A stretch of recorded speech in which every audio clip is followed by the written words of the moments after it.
Hey everybody, this is Rydo and we're back to another live stream of Yu-Gi-Oh! Master Duel and video game news. Today is Wednesday, November 1st.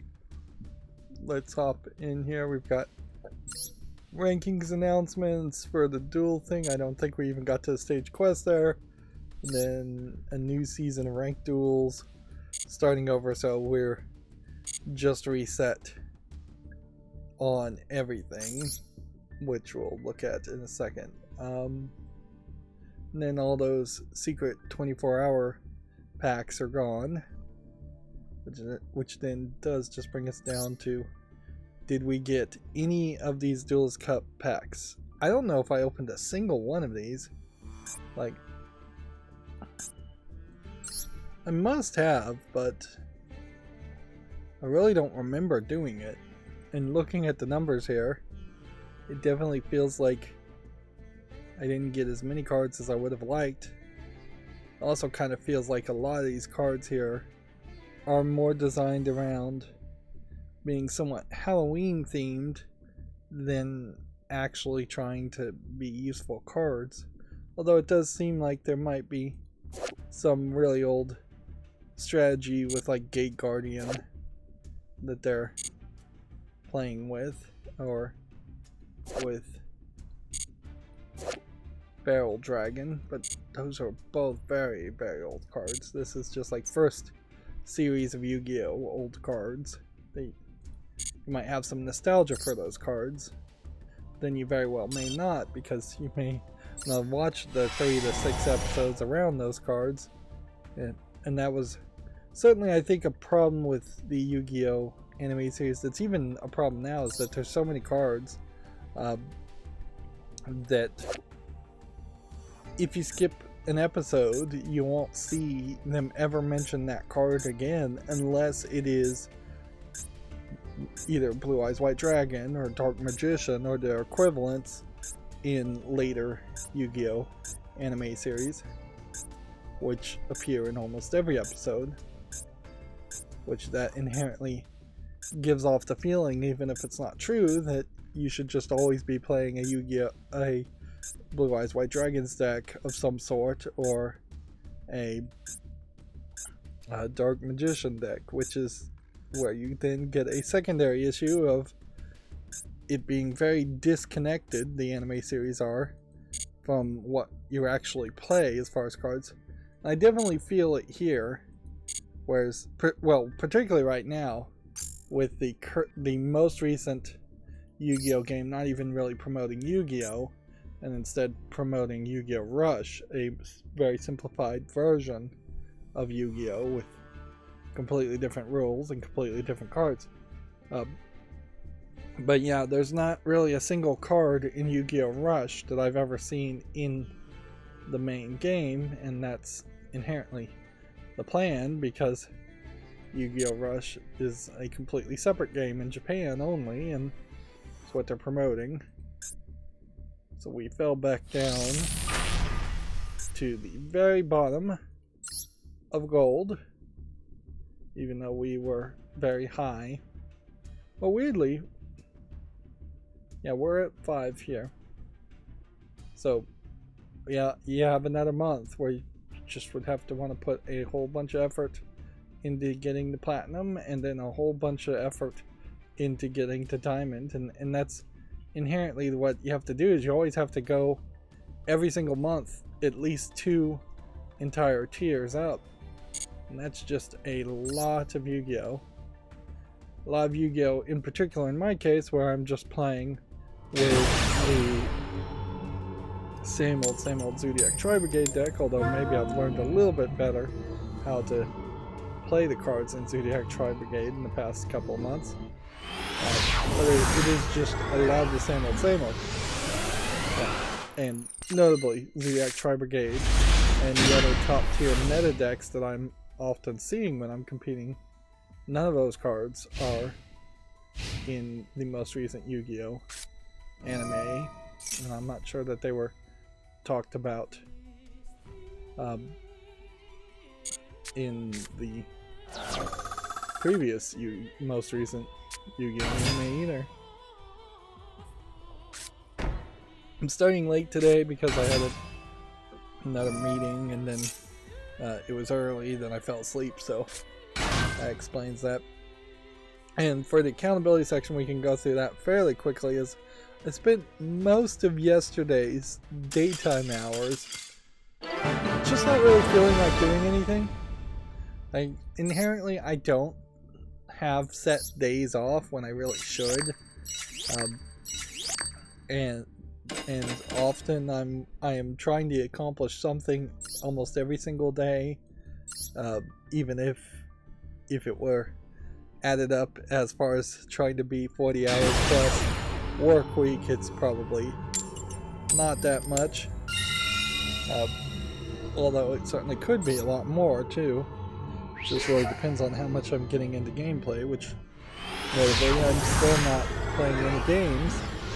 So I'm taking a side vacation while working on this smart on-air light now for 2 weeks of not making any footage. But yesterday I just kind of took a vacation from programming for most of the daytime. Part of that is that the day before yesterday, the remote for my ceiling fan shorted out in its receiver unit, and so I had to order, and thankfully got it very quickly, basically overnight, a replacement, and then install that.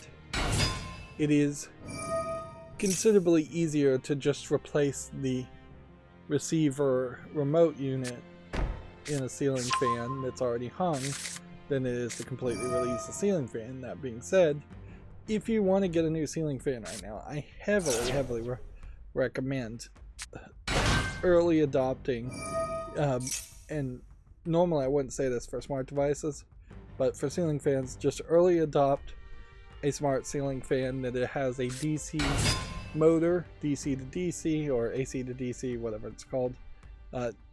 In general, I think they just call them DC motors.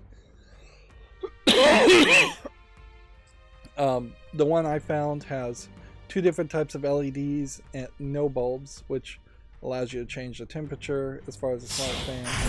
It has 10 different speeds on the ceiling fan as far as how fast it spins.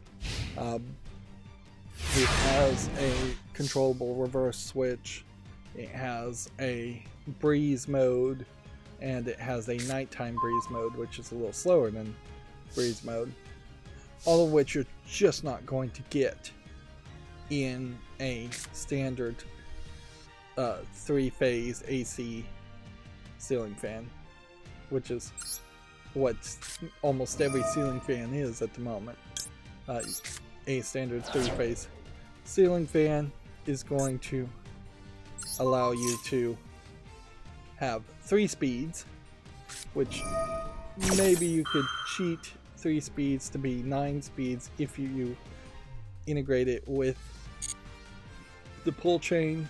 A speed 3 on a wireless remote controller might be slightly different if you pull the chain to put it into speed 2, but also that may be out of spec and dangerous to do it that way. And then you also are still just not getting a range, a wider range, or just getting a different range, a lower range doing that. And then you'll get a button that turns the lights on and off. A good wireless remote for an old-fashioned AC fan will let you dim the bulbs, but then the bulbs in your ceiling fan have to be dimmable, which even in that there is possibly letting this go through may be a mistake.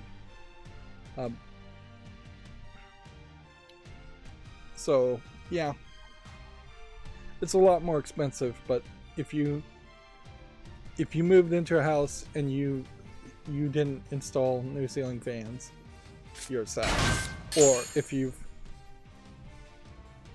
moved into a house and you did install ceiling fans and it's been 7 or 8 years, I'd say definitely go with a smart fan. At least go with a DC fan with a remote control and its own settings.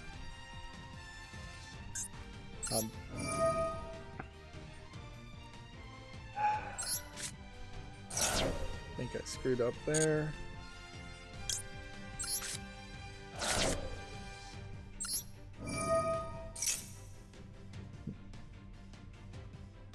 Yep, I think I've pretty much lost. Just because of stupidity.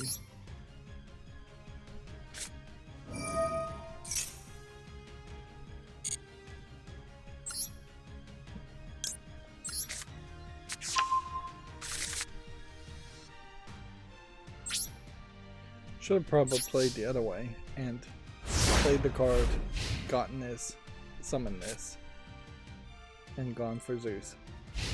Yeah, that definitely makes more sense.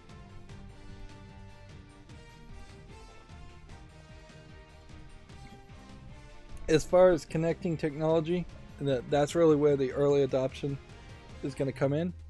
Like, ideally, Matter would be much more close to actually working. Matter over thread connection would be much more of a thing, but it just isn't, and I'm not seeing a lot of progress happening here. And I heard an article and didn't read it really that says Matter may not be good for another 5 years, which, yeah, that's basically a lifetime or two as far as smart home devices. And inherently, if you replace half a dozen or even a dozen ceiling fans in your house with 2.4G wireless connections, that's not that many compared to smart light bulbs, where you could easily replace all the light bulbs in your house with Wi-Fi connections, 2.4G Wi-Fi connections in the numbers of 50 and 60, and that's when you're going to start getting to the point where your Wi-Fi router, particularly if it's a weaker or older one, is just not going to be able to handle that many connections. But it is definitely a concern as time goes by. Wi-Fis are getting more and more congested, even amongst how many different devices you have. But yeah, I'd say for ceiling fans, there is really no reason to buy one that isn't smart. Now, are you getting a lot of smarts out of that? No, you're just starting down the path of integrating different devices. I set up my ceiling fan to change the speeds at certain temperatures based on the temperatures outside. In reality, I almost certainly need a thermostat inside my room to determine more accurately when to speed up or slow down the fan. You can certainly have the light come on and be your alarm clock, which inherently it does. Either alarm clocks need to be able to do a lot more in modern days, or they need to not exist. And for most people, they use their cell phones as an alarm clock, so they do have something that already does a lot more. So it is possible to use the Google Alarm app on Android to run a Google Home command, which will then integrate into most smart devices and turn on a light. So when you turn off the alarm on your cell phone, it would then immediately just turn on the ceiling fan light.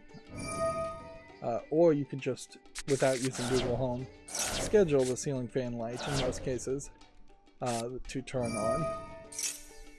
Your mileage will vary whether you get one that has a sunrise feature that will slowly turn up brightness. You can program a sunrise feature, but it is a hassle of a lot of code in the Tuya Home Smart Life app in particular. But I think the Tuya Smart Life app too, and yes, of course this has nothing to do with video games, I'm just warming up here. I think they may have taken one of my suggestions after kind of initially ignoring my suggestion completely and rejecting it. In that now there are triggers specifically if any device goes into an alarm mode. They mean by alarm mode home security alarms, whereas there was a weird system there where you would have to otherwise individually check every device that might be a smart alarm, whether the alarm goes off. Whereas in my mind, if you have an alarm in your house, in your smart house, then that is just the alarm, and everything called the alarm should be a singular value. There shouldn't be a alarm system that would only set off certain sirens if you open the back, not by default at least, or if you open the front door versus the back door versus the side door.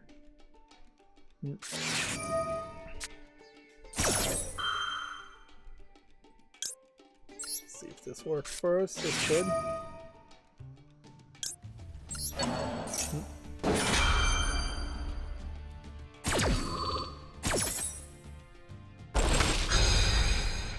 After the daytime hours of yesterday, to stop talking about smart devices, in which I did manage to do a little bit of programming on my smart on-air thing and the way it connects to OBS through WebSockets, and seemingly the problem here that I was having with the handshaking has been addressed. I'm still having problems with ghost connections when it gets out of cycle, and I'm still trying to figure out how to send the initial payload request in the right format. I think I may have figured that out by doing more research. Basically, I need to use brackets instead of curly brackets to send an array. I'm hoping that's the case. I'm hoping it's not something way more complicated, like I need to make an actual array and then send it in a binary format concatenated into the rest of the string text, which is exactly how the authentication key works. So I wouldn't be surprised if it is actually that system. But yeah, weirdly,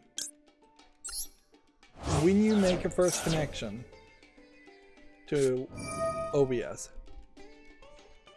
it sends a hello signal, and then it basically expects a properly formatted reply to that hello signal then and there. It doesn't expect anything else, and it expects you to do all of that in a oh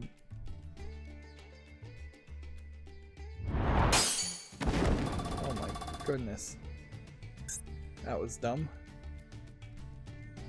Alright, well,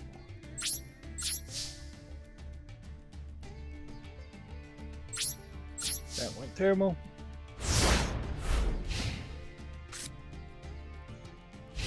Had I read this card, I would have pushed this card here.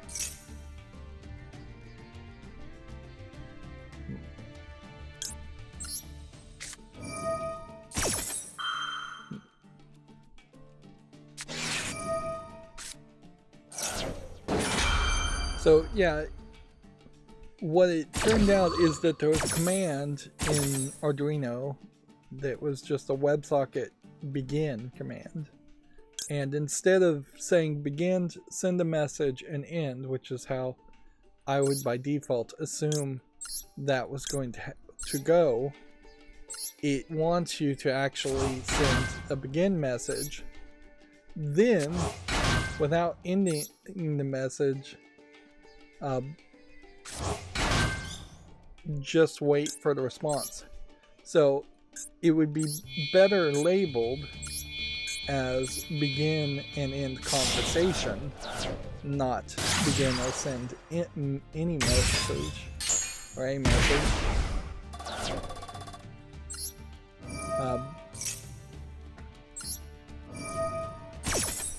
So through way more testing than it probably should have taken, I figured out that that was the issue, and that seems to now have it very consistently doing the handshake once again, which I had the handshake working in some other format, but I imagine that probably was just out of more luck than anything else.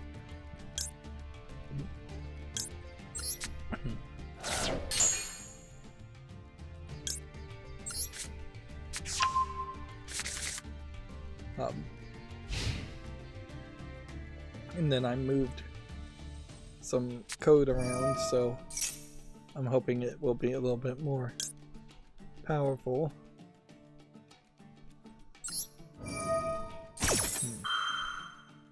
And not waste as many CPU powers. And according to my research, I think it probably would be beneficial to underclock the CPU for just more battery savings.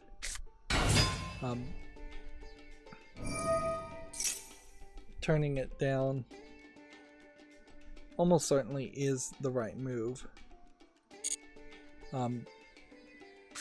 Because there's probably a few cycles where it's adding latency to spin up all the CPU. It's easier to go from 0 or near 0 cycles per second to 80 megahertz than it is to go from 0 or near 0 to 240 megahertz. That's just basic, easy assumptions to make there. There could be something in the circuitry that makes that untrue, of course.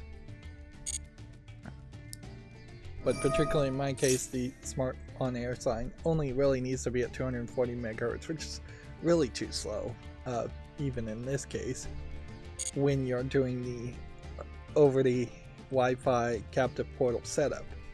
When it's not in setup mode, which it really shouldn't be in setup mode, then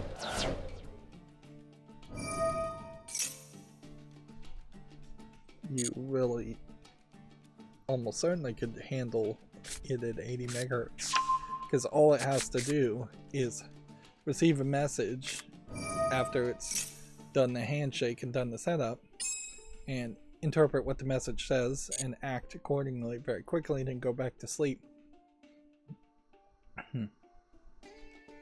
Which theoretically this could be a very, very lightweight device. The biggest concern at the moment, though, is assuming I get this going, get this working. Once I start to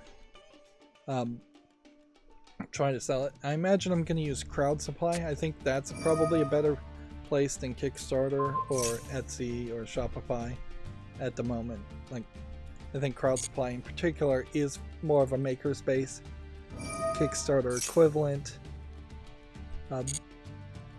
Although I don't know anything about crowd supply, so who knows if it's got enough of an audience. Ideally, I would imagine if I listed on crowd supply, I could get a smaller audience, which is probably a better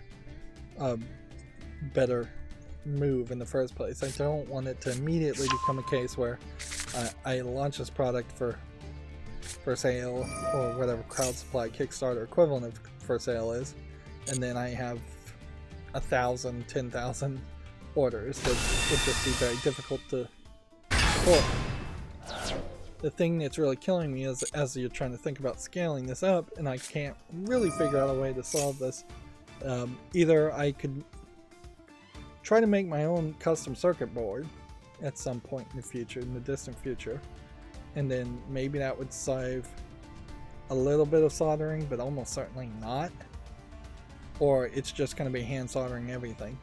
There's just going to have to be this factory line movement in which 3 wires are going to have to be soldered to a very tiny ESP32, and then those 3 wires are going to be connected into the circuit of the pre-made non-smart on-air sign. I need a power in, I need a toggle the LEDs on and off, power out, and I need a ground.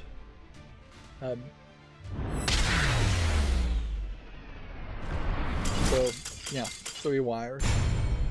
3 wires that are not really that long, but there is just an inherent question as to what's the easiest, most efficient ways to solder. I hate soldering, my hands shake. I'm not really good at it. I don't have a great soldering gun or soldering iron, which I'd have to almost certainly work on that. It might be easier to get one of those really cheap hot plates and just heat up the whole circuit, but that would almost certainly desolder as many things as it would solder. But there's really no secure way to attach a wire in there otherwise, and get a good electrical connection. You can't just stick even a very tight solid core wire through the through hole pin, through holes that don't have pins. Or you can't stab pre-made, like, pinned wires to it and expect a good connection without soldering it.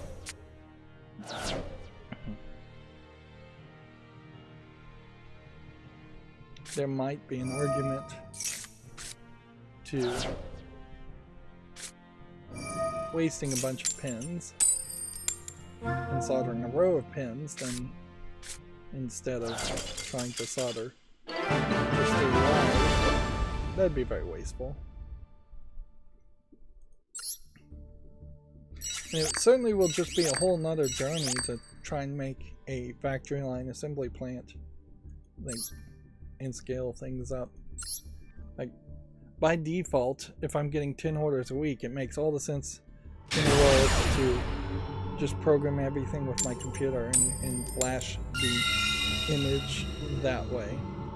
But even when you're getting about 10 item orders a week, it would very quickly make more sense to program one ESP32 microcontroller to program the other, and have a programming board where you can just press a button and it would automatically flash and somewhat try and test the programming board, the new chip. That way you're not taking up your computer.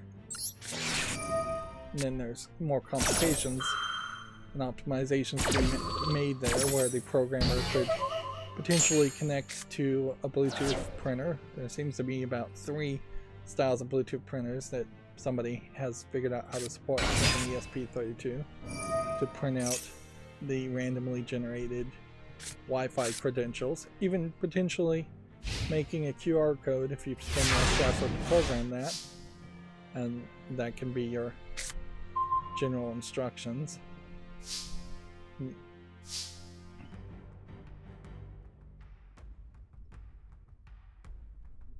But yeah,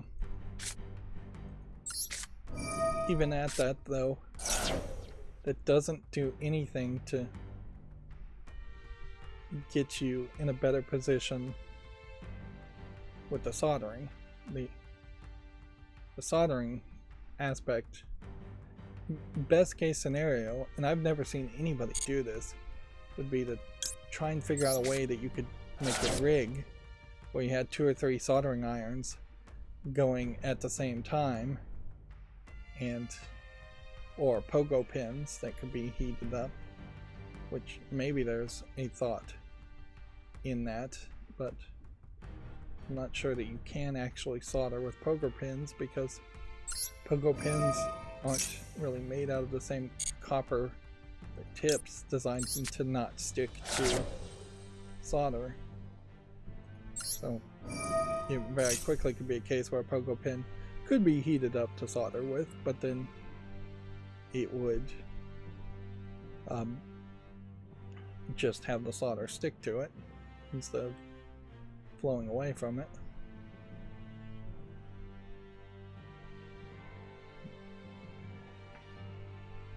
The real solution would be to have it all just be integrated in the first place, custom circuit board style. but even at that,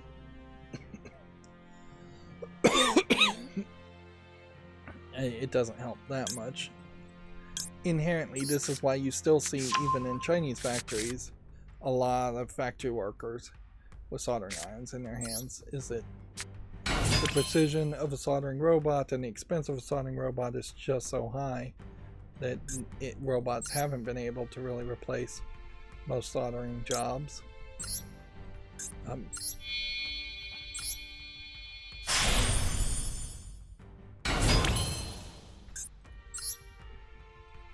And it certainly would be way too expensive for me to think about buying a soldering robot. And it's way too dangerous to have a device fully built in China, because then somebody in China will almost certainly rip it off.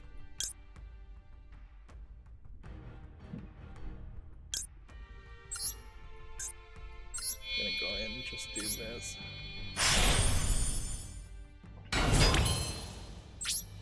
We're getting some quick disconnect victories, which is helping a little bit, but I think that'll eventually stop as we get deeper into the month. That tends to be the way it goes.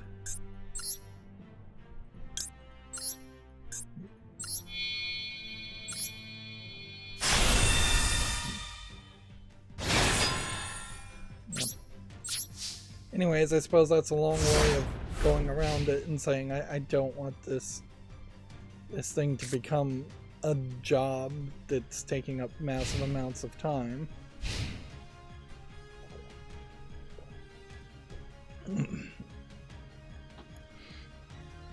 Although, in all fairness to that fear, I almost certainly will get lucky and it won't succeed. There is undoubtedly a limited audience of people who want smart on-air signs, and unless I can convince every single wannabe YouTuber kid to buy one and get the price down to the point where I'm still making a lot of money, quite a bit,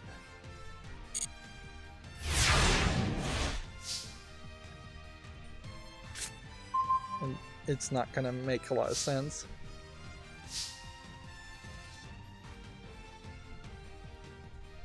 That's kind of the problem with a previous project that I was thinking about making and worked on a couple of years ago, and then kind of just put on the back burner and gave up on, as far as a device that would connect to like a calendar, like a Google Calendar, iCloud Calendar, and tell you whether a conference room was booked or scheduled. There are devices like that, but they are fairly expensive. But when all is said and done, trying to make something super cheaper for that more niche audience of just offices and shared workplaces, which WeWork, by the way, is a shared workplace company that just, I think, announced or is expected to announce going bankrupt.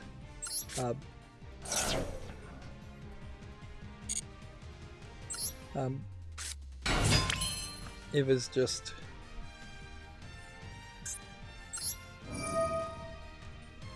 really a project that didn't have a great feel, like it was going to have a big enough audience or sell well enough so that I'd be able to get the price point down low enough.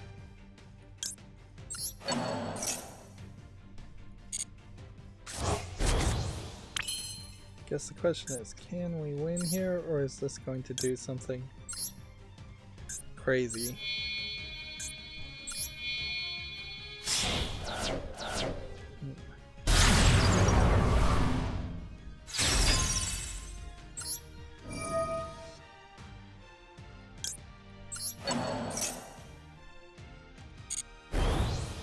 Let's go ahead and activate this while we're here.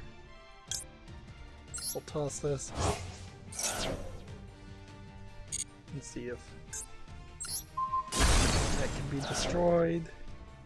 So now we've got it which means there's really not another reason to continue, so let's just win. I could have gone further, certainly, but no reason to. I definitely need to embrace that mentality more. Anyways, to the mentality of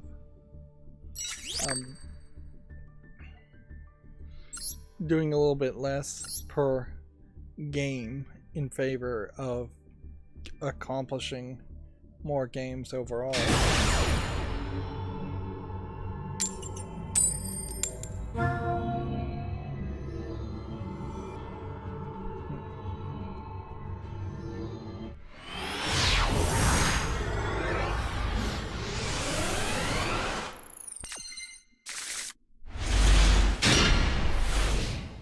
Respawn just tweeted that they've refunded anyone who did not get the proper discount for already owning Conduit when purchasing or gifting the Conduit launch bundle, and 750 Apex coins were added back to their account. Which, okay. Let's start going through the news fairly quickly. It does probably make a lot more sense to talk about the news a little bit quicker and, you know, as quickly as I can warm up, the better, and just start talking about the news. Let's see.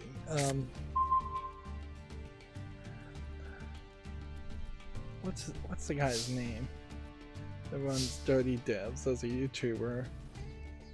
I just watched this video and can't even remember the guy's name. Sid Alpha.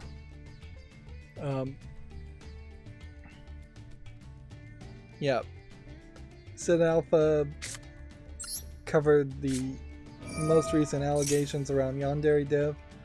I thought the police were involved, but according to Sid Alpha, the police aren't involved, which made this feel like this new accusation of Sid Alpha being even older now than ever before, talking to an underage girl and effectively soliciting and manipulating an underage girl for like nudes and things like that.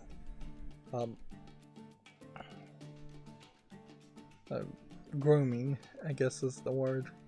Perhaps he is.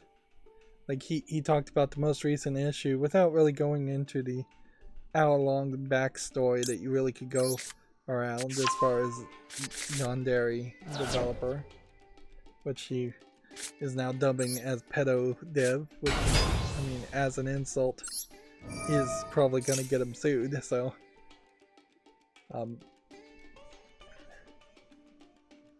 but whatever. He's already being sued by someone else and embroiled in a lawsuit, which in part is why Sid Alpha has done a really poor job of running his website, particularly if you kind of consider Sid Alpha to be kind of a drama channel around video games, which in part he is, but in part he's also calling out people that probably need to be called out.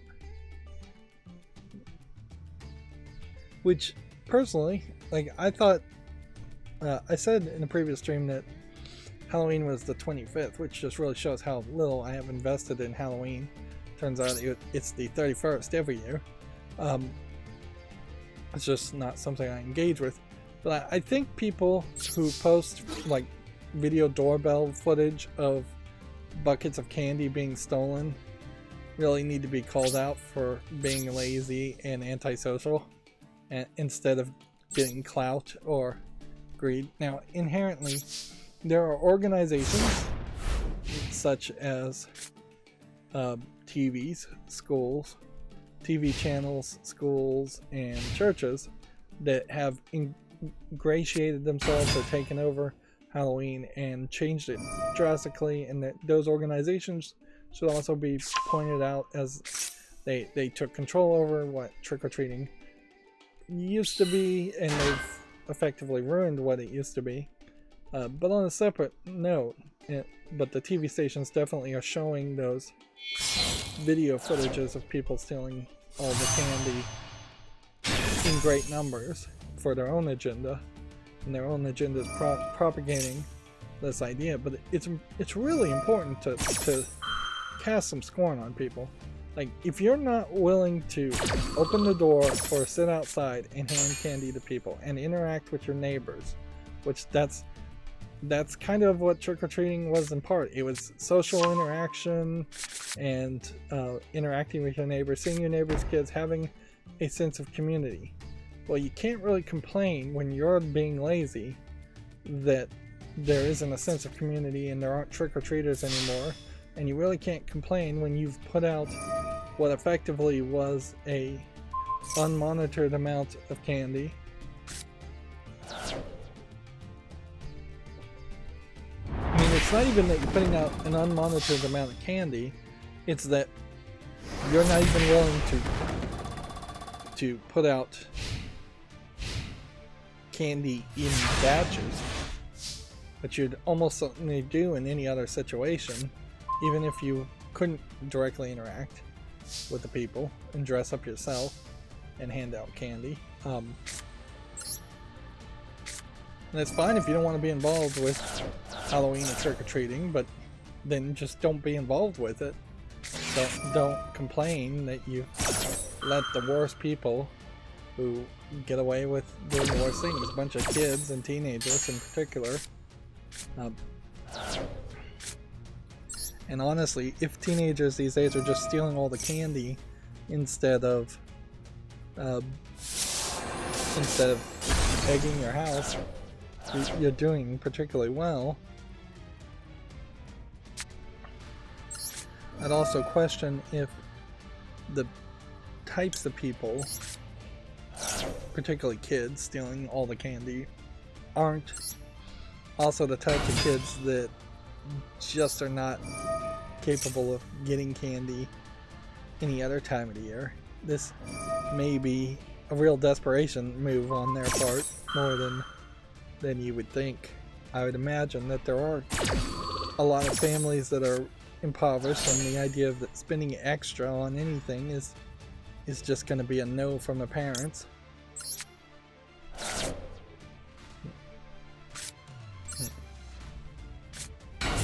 Inherently, no kid has a pile of candy from last year while they're going out next year. Should kids be eating candy in general? No, but yeah, that's a side message. Yeah, and other organizations that have created school trunk-or-treat type things, or school fall festival carnivals, each one of them have drastically changed what Halloween was in a very bad way. They haven't even done a better offering. They've just convinced people that the old offering is not viable or is not as good. They've torn down what was once there for more of a controlled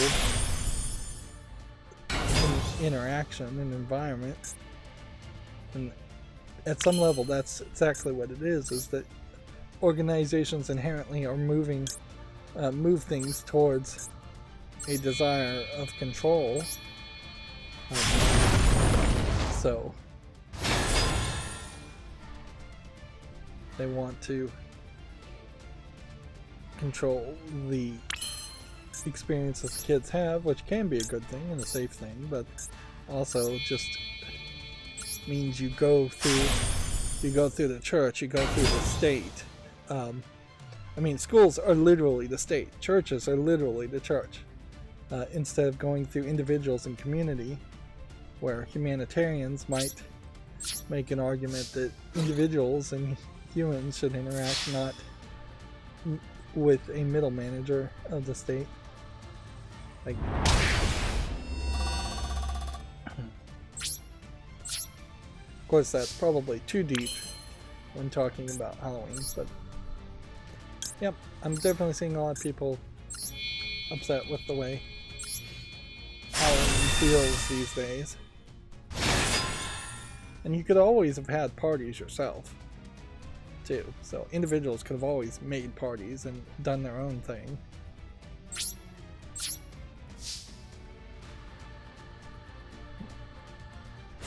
But inherently, it's also important to point out that I don't engage with Halloween in any way, so I didn't even know what day it was, which explains why I really had not seen any like cosplayers doing Halloween costumes or any Halloween costumes in general, which I've seen a little bit more of those based on video games, but I wouldn't say a lot.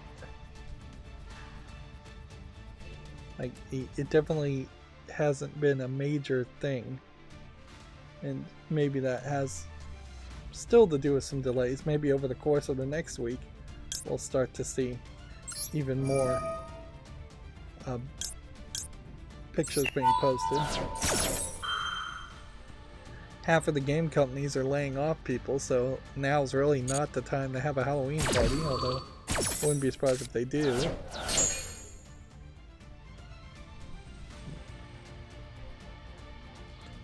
Moving on to other news, Games for Gaza bundle has gotten, I think, slightly below 300,000.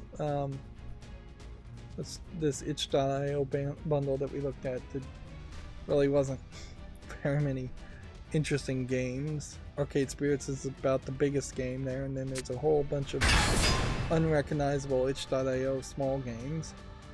But you can see it's 274,233.65 with 19,059 contributors.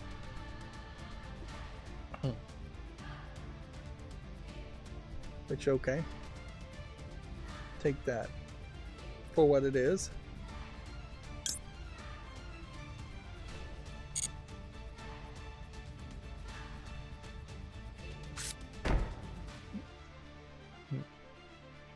But yeah, it does at least indicate that there's getting some level of support there. Although for the most part it is still most companies doing a very good job of just staying quiet and staying out of it. Which is my basic policy too. It doesn't affect me much what's happening in the Middle East. So I'm not informed enough about it. Basically need to take a master class in history to be properly informed about the situation.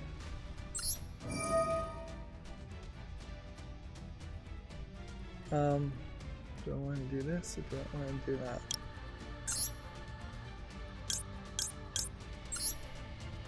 I'm trying to think. It's always the right move to do this. And it just is never a mistake to be made in that.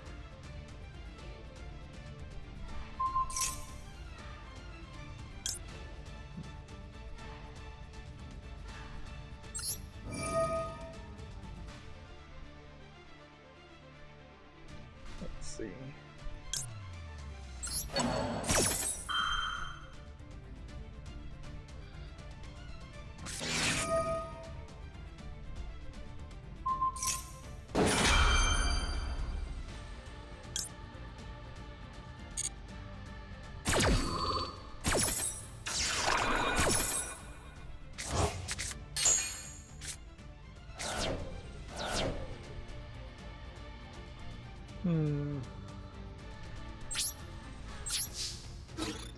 So then I can't use this.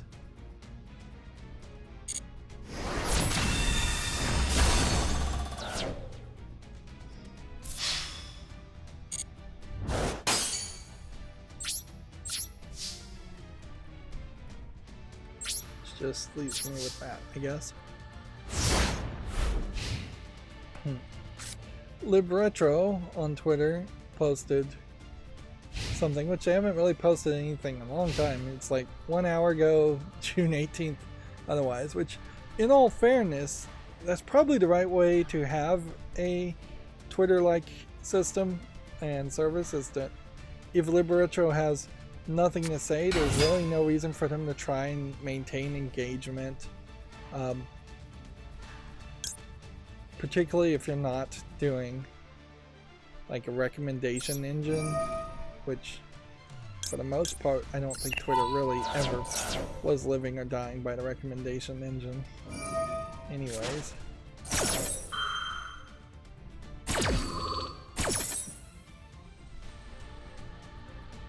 But what they posted is that lots of work is going on RetroArch. Expect a new RetroArch release soon, and also work begins on an updated PlayStation 2 emulator core. Which, yeah. Particularly with the Raspberry Pi 5, there's a lot of work to be done there, with Wayland support being kind of the new default instead of the X visual system, X server. Visual server in Linux being eventually, we're seeing it being phased out. There's a lot of work that could be done there. Otherwise, though, as far as retro gaming is concerned, you could maybe see some major improvements and focus around like Steam Deck, but that's pretty much it. Like, RetroArch and emulation in general doesn't need the powerhouses of a brand new AMD or GeForce graphics card, which I think I saw somewhere that the new AMD graphics cards are a bit of a disappointment, which I guess always check reviews for those kinds of things, but that's not what you want to hear, particularly. Just took control of my card to win.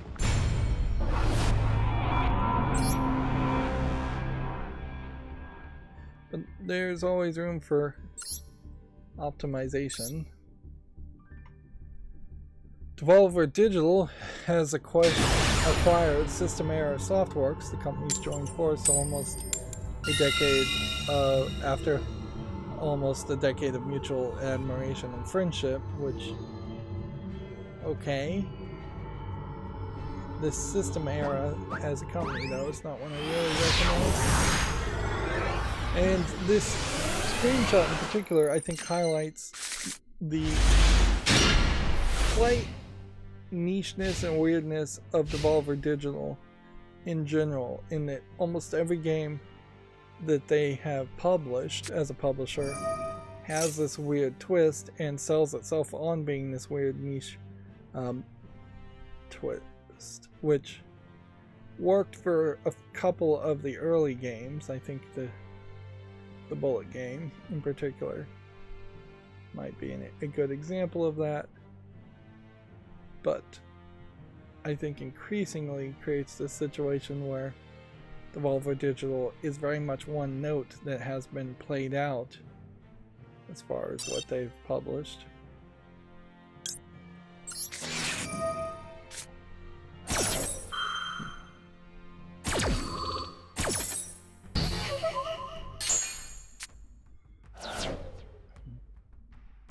So now, if Devolver Digital has acquired a new company, it makes me suspect that this new company will just once again play on that one note.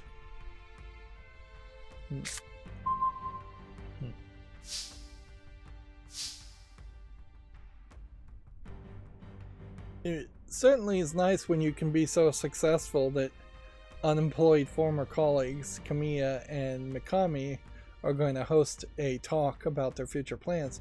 Although inherently, any unemployed person could definitely do a live stream, which is effectively what I imagine they're going to do.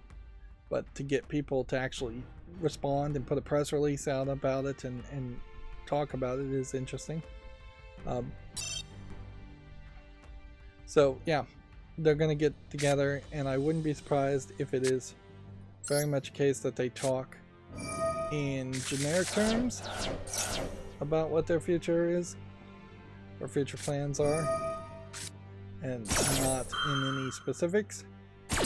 Although it could be a big announcement that the two of them are going to work together and that they formed some new company, which is also fairly believable.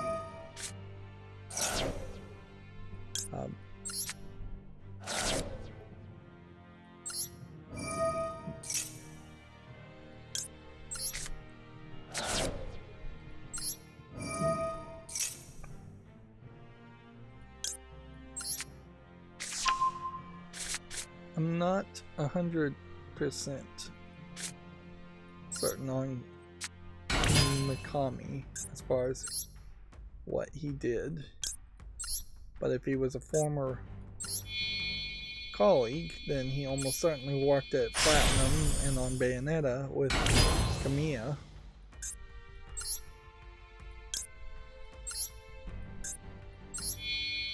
But inherently, if these two did announce anything, it's going to have to be some whole new game with whole new characters.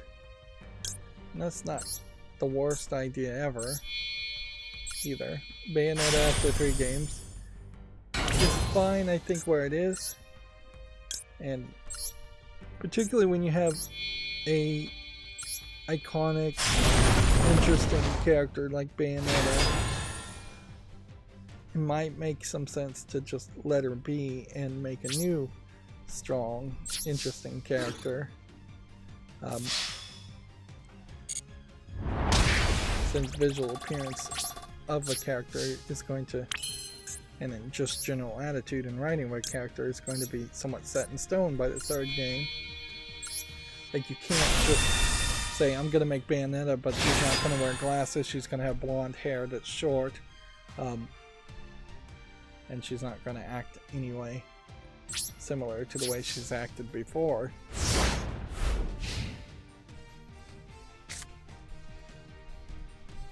Yep, that almost certainly it would have made some sense in the middle there between the Metroid games if they had thrown out a different character instead of Samus Aran.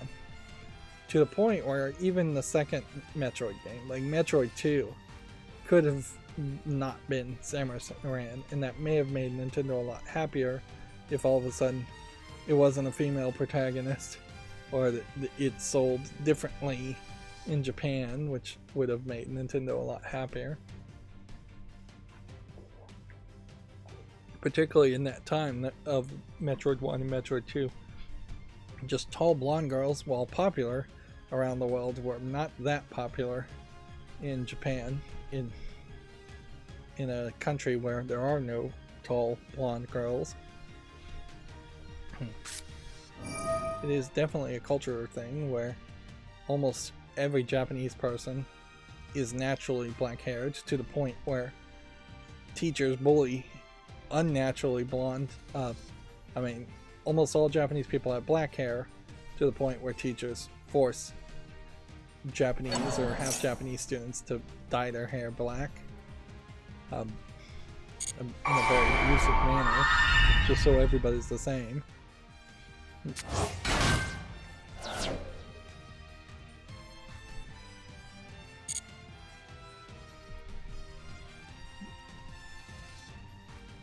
But yeah, if that's what you see, that tends to be what you're interested in.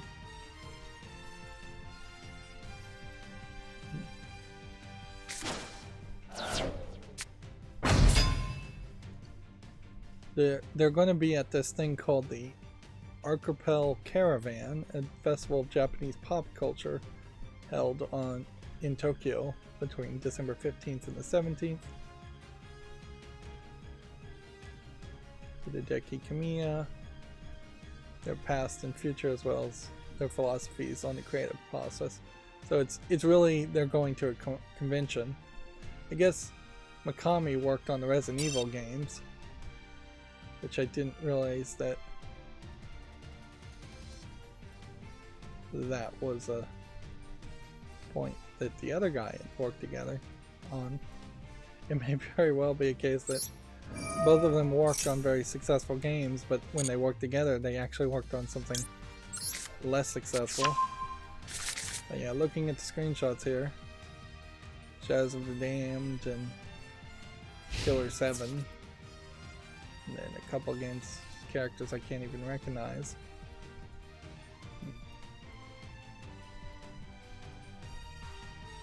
Yeah, Mikami left Tango Gameworks. He's the Resident Evil guy.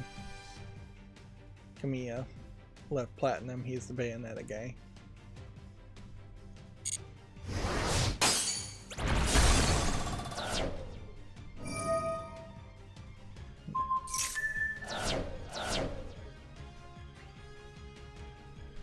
That was a fairly big sacrifice this guy did just to get those cards. Meanwhile, he's got nothing now.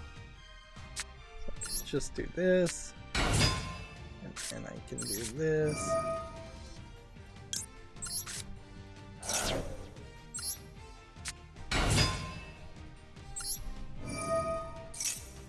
And unless he's got something else up his sleeve,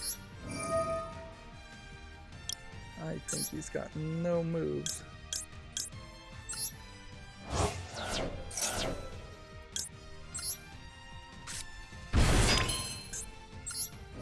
So now it's just really a matter of pushing to the end.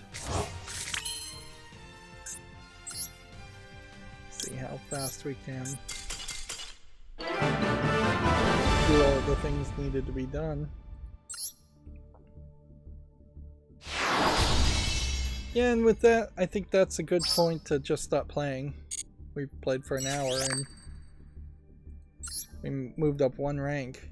If I did that every single time I streamed, then I would have 12 ranks that I would have gone up every month, which it wants me to go up about 11 ranks to get to Diamond 5, which inherently paints a poor picture of that actually happening. Highly unlikely. Wow. Also, I didn't do the solo quests and didn't accomplish even these. So I probably should play a little bit more. Let's see, we'll finish this so we don't have to look at that anymore. 25 more days until this dual pass. Arguably, I think the dual pass should end a little bit earlier. That seems really long. So I need to destroy a card, infusion, and link summon one more card. So let's just play one more game. Not that. Clicked on the wrong thing.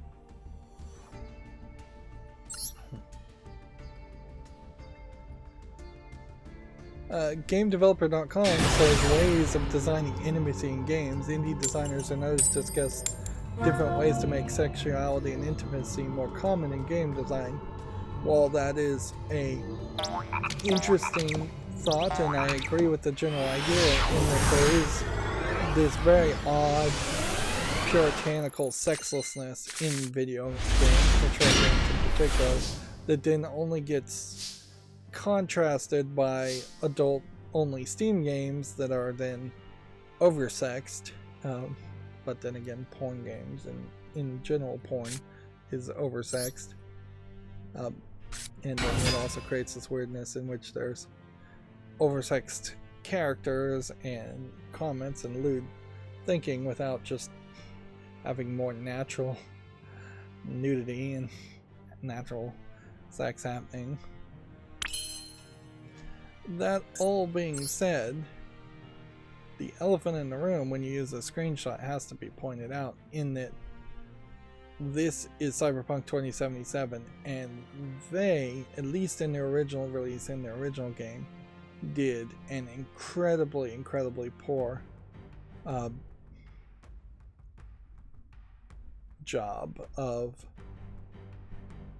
having sex as a thing. Even the Cyberpunk Netflix series really throws it out there in a very poor, immature way. it would make a lot more sense in a cyberpunk world that there was less body hang-ups and more people walking around nude, but the idea that you're just picking up dildos and sex toys and lube as items like crazy, which is what I heard in reviews, having not actually played Cyberpunk 2077, just seems a little weird. And it seems to me like the idea of sex bots in Cyberpunk 2077, while they seem to exist, are probably getting their own separate mission or their own separate commentary on it. They're just added without commentary. Like, inherently it felt like, to me, Cyberpunk 2077 added a bunch of sex adjacent things into the game in a thought pattern that they would have to censor all of that, and it would just be, they've done it in a way where it would be very easy to remove it. Even The Witcher 3, which did sex a lot better, very much created this isolation where you're having a lot of conversations with romantic partners potentially in The Witcher 3, but then there is a fairly obvious split, but where they could have censored out all the nudity and the sex, of which there really isn't that much in The Witcher 3, but there's some, and even some when Witcher 3 was released, was more than most people expected. There was definitely pushback and concern as far as just what were the Twitch rules when playing The Witcher 3 and streaming on Twitch, and the rules were, I think, a lot tighter and less defined in general. Yep. In particular, CD Projekt Red has been at the forefront. The good news, I guess, now is you have Baldur's Gate 3 potentially being at the forefront of pushing romance and sexuality. Romance in particular is still rough. Like, it's very rough to have romances in games without it being a romance game by default. I also saw that there was a new survey where younger kids these days, 18 to like 23 I think was the age group, are increasingly not wanting to see romance in TV stories, in non-romantic stories, the side romances and things.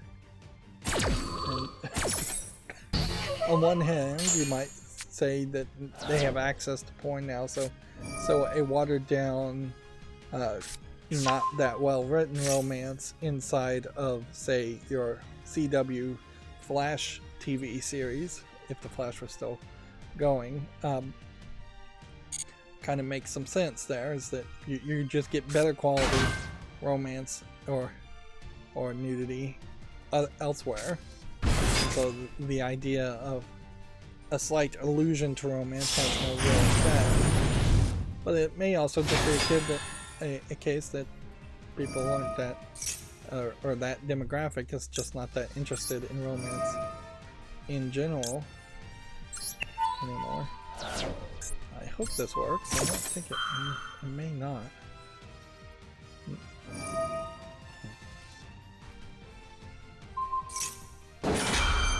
Know what we'll do?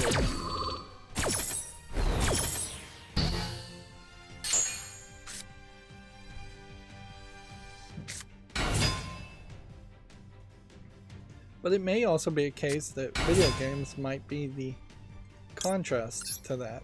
It may be that it makes a lot of sense to have romance and sex in interactive formats and less in non-interactive formats.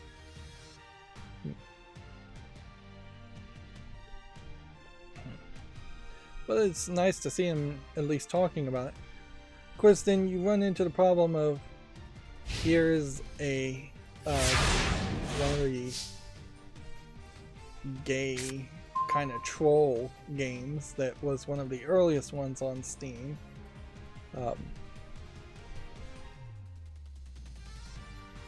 That, or something like that. And even if I don't know specifically which game this is from, you can kind of tell that there's perhaps a little too much emphasis here, or maybe just not enough context specifically with this one screenshot. In particular, why is this character's hand so veiny, and why is it so small in scale?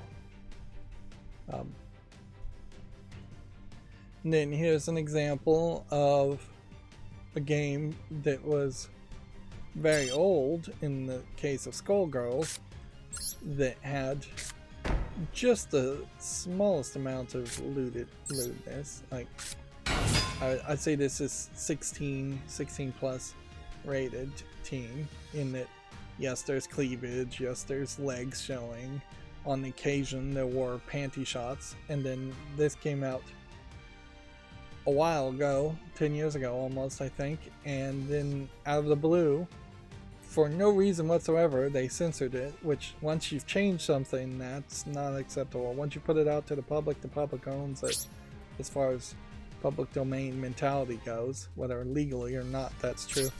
I'll let other people argue, but mentally, once it's out there, people don't want to see it changed, or at least the original game changed. If you wanted to make a remake and redo all the graphics and get rid of the panty shots, that's slightly more acceptable, but still not really that acceptable. That's why you see so much talk around the Lollipop Chainsaw remake, in that they're constantly reassuring fans that they're not going to censor, even though at some level I think they may want to censor one or two things. But certainly this is an example of a game that went in the wrong direction and isn't really adding anything to the gaming community to say, hey, we've decided to censor something that is old. Imagine that in any other form of artwork or news reporting, where all of a sudden things are censored. And where does it stop? Do we censor out the dead bodies in the Tiananmen Square photo? Well, actually a lot of people I think do that. A lot of news people crop the image to not show a whole bunch of dead bodies around. There's that picture from Vietnam with the girl where all the clothes have been burned off. This little girl running down the street, scarred and on fire, naked, and censoring that de-emphasizes the tragedy and the horrificness of the situation. It's just never a good thing. Censorship in general is never a good thing, particularly once it's a matter of public concern. On the other hand, I would definitely recommend censorship of photos of your own kids. In general, it's probably better not to have photos of your kids at all, but yeah. It used to be fairly common to have photos of your young kids in the bathtub, and the parents wouldn't think anything of it, or at least you'd hope the parents weren't thinking anything of it. Whereas now, with a world where those photos can get put online, it's fairly obvious that those photos should never be taken in the first place, and should probably just be deleted and not even censored.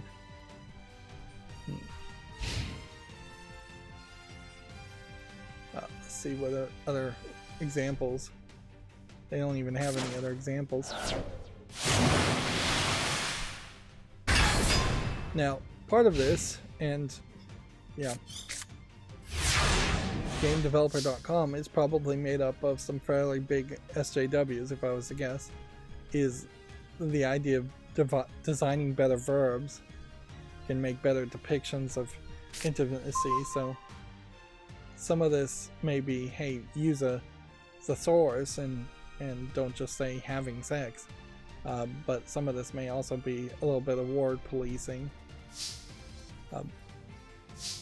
And almost certainly I would assume that this post, this thought, this editorial would not be pro any kind of fetish such as non-consensual or rape play or things like that, or even the degradation or bondage or submission, things like that, which those two are fetishes that are very popular and need to be addressed at some level.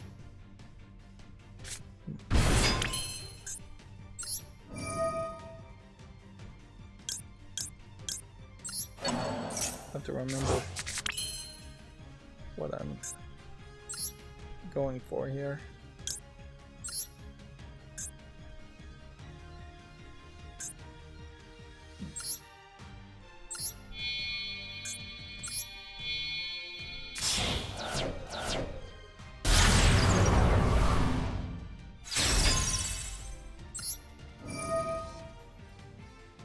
Yeah, there is definitely a danger when talking about how you should talk, that it very quickly, or how you could talk better, devolves very quickly into just how you can't talk.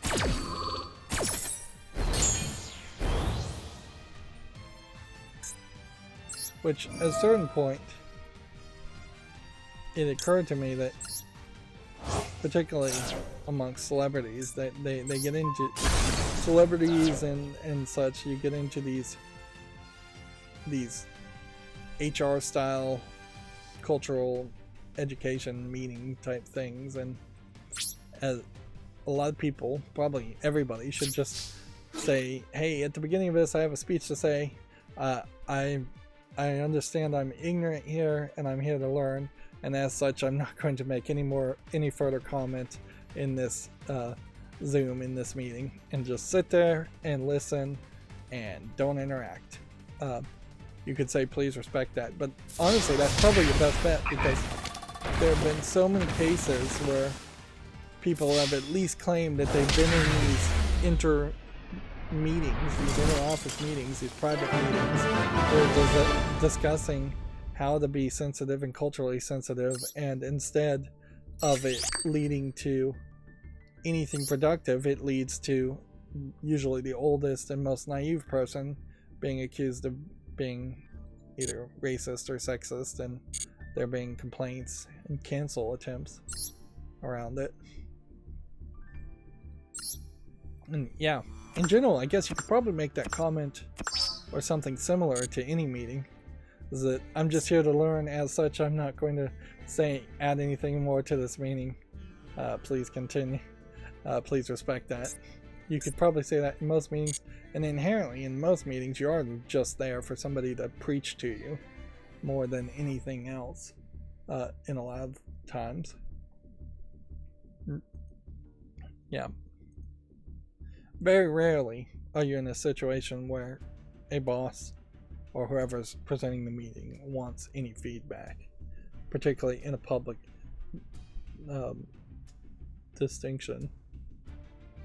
public setting. There, we've got all the missions done now, so we can now focus on the news. A new Sonic 3D platformer is coming exclusively to Apple Arcade. Sonic Dream Team features 6 playable characters and is coming in December.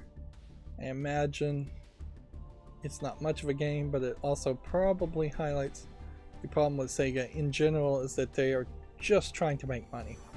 They don't care about any of their IP, and that's why they have so many of their games and characters changed for pachinko and gambling things, or at least they used to when pachinko and gambling made sense in Japan. And so they probably got a big old paycheck from Apple to make this an Apple Arcade game. Probably isn't that good, and almost certainly it would come out of being exclusive eventually. It's rather unfair that there is that much of a popularity around Sonic, considering how much kids are going. This new generation is just going to be let down by Sega, the same way previous generations were let down by Sega. It almost feels like this is more of an on-rails targeting system, where each of these red dots might be targeted, and that you can jump between 2 or 3 rings. But it also kind of feels like that's about all it is. If you look at the screenshot, you're supposed to collect 0 out of 7 rings, and that's probably 1 ring there. So you probably can't target these things, nor would destroying an overhead environment make sense in a Sonic game, although it wouldn't be a terrible thought.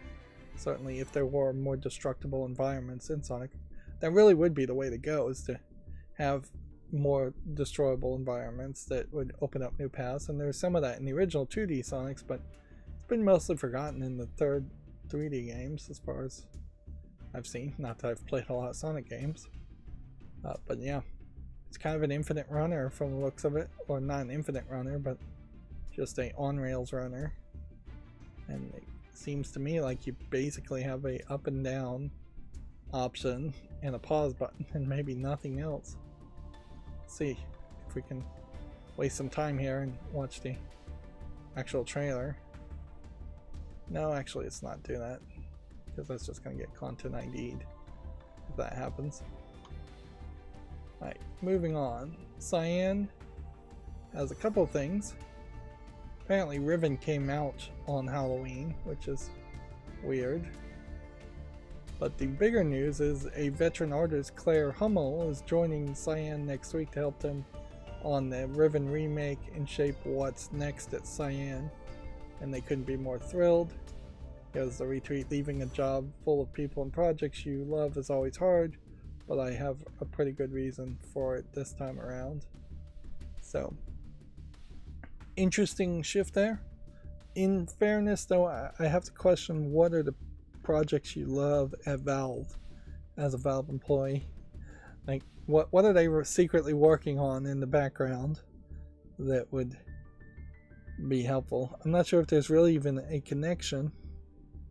I guess if this artist worked on anything, it could be translatable to a new Cyan game, certainly, because artists are somewhat compatible with everything. But this also highlights that Valve is down one more artist, so if they were going to make a new game, they're less staffed now than ever. She put a picture here, and I guess this might be a small example of some quick art she can do. Here's a bloody crowbar, and here's the dagger in Riven. Then here's Rand Miller on vacation, showing off a symbol that looks a lot like the hand symbol in Uru. And then reimagined editions of Myst, both for macOS and iOS, and Firmament are on sale. And then they did Happy Anniversary to Riven, the sequel of Myst released today. That was October 31st. You can see a big old jack-o'-lantern. I don't know if releasing on Halloween makes a lot of sense, but whatever. And then 26th anniversary, here they've got a Riven pumpkin, which is what it is. But then this looks like the actual outfit worn by, I think, Atreus' father in Riven, which would be a real collectible. I'm not sure where this is on display. I wouldn't be surprised if it is in Cyan. Inherently, there probably should be museums that are getting more involved when the company goes out of business to buy collectibles. But there is a real fear that most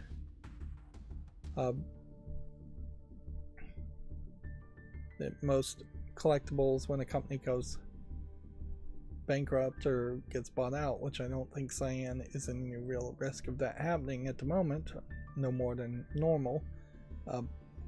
But there is a real fear that those kinds of things either end up in the garbage or end up in the hands of private collectors, unlikely to be seen for decades, if ever. Like, I've never heard of a museum like the National Video Game Museum, for instance, saying, hey, this company just announced it's going out of business. We're gonna send a private message over to them asking if they have any collectibles or any like unique source code or things that we could have and build an archive with, or if we could bid into bankruptcy filings, which really that would take a whole lot of work. You'd have to have basically a volunteer lawyer scouring all the bankruptcy filings in every jurisdiction, which in fairness, I guess if you got just a few jurisdictions, you'd probably get them all. If you got most of Washington State and most of California and just scoured those bankruptcy filings, that'd be fairly easy to be involved in a auction. But then those auctions only happen really several steps after the fact when a company goes bankrupt, because usually the debtors end up with the property, the collectibles. So you'd have to figure out what debtor, what bank, what loan shark or whoever loaned money to the game company, who they are, what they got, and whether they'd be willing to sell. And there's a lot of middlemen. Moving on, GameDeveloper.com says there is a report that Bungie CEO blames the layoffs on waning interest in Destiny 2.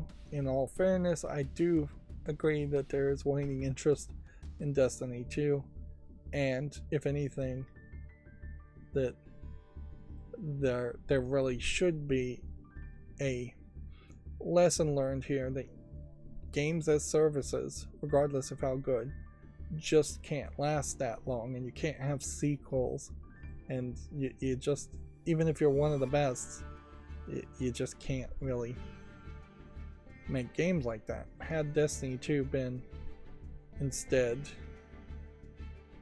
broken up into several single player games or single games, then you could have a much smaller failure on a Destiny 5 or 6 and then just continue to move on with a Destiny 7 or 8. The real problem, though, with this studio CEO, Pete Parsons, is that he reportedly told the remaining developers that the right people, quote unquote, have been retained in order to win players back.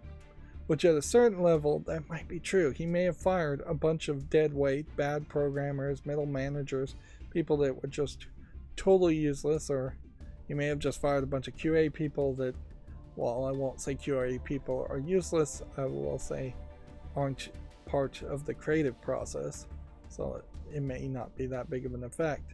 But you definitely don't say that out loud to other employees. You don't even say that in private in a CEO boardroom amongst your other fat cat top tier management. That just comes off as callous and cruel and wrong-headed. And even the phrase right people can be interpreted by a lot of people with different leanings in different ways. Like, is the right people the white people? Is the right people the right-leaning conservative people? Is the right people people that the management liked? Right is very subjective and can be misinterpreted easily to mean a lot of nefarious things. It would make more sense to say we kept the best of the best, or our best employees. At the very least, there you're saying we got the best quality employees, and speaking to quality, right can mean anything at all. And in a world of infinite anythings, there's going to be an infinite more negative things than positive things.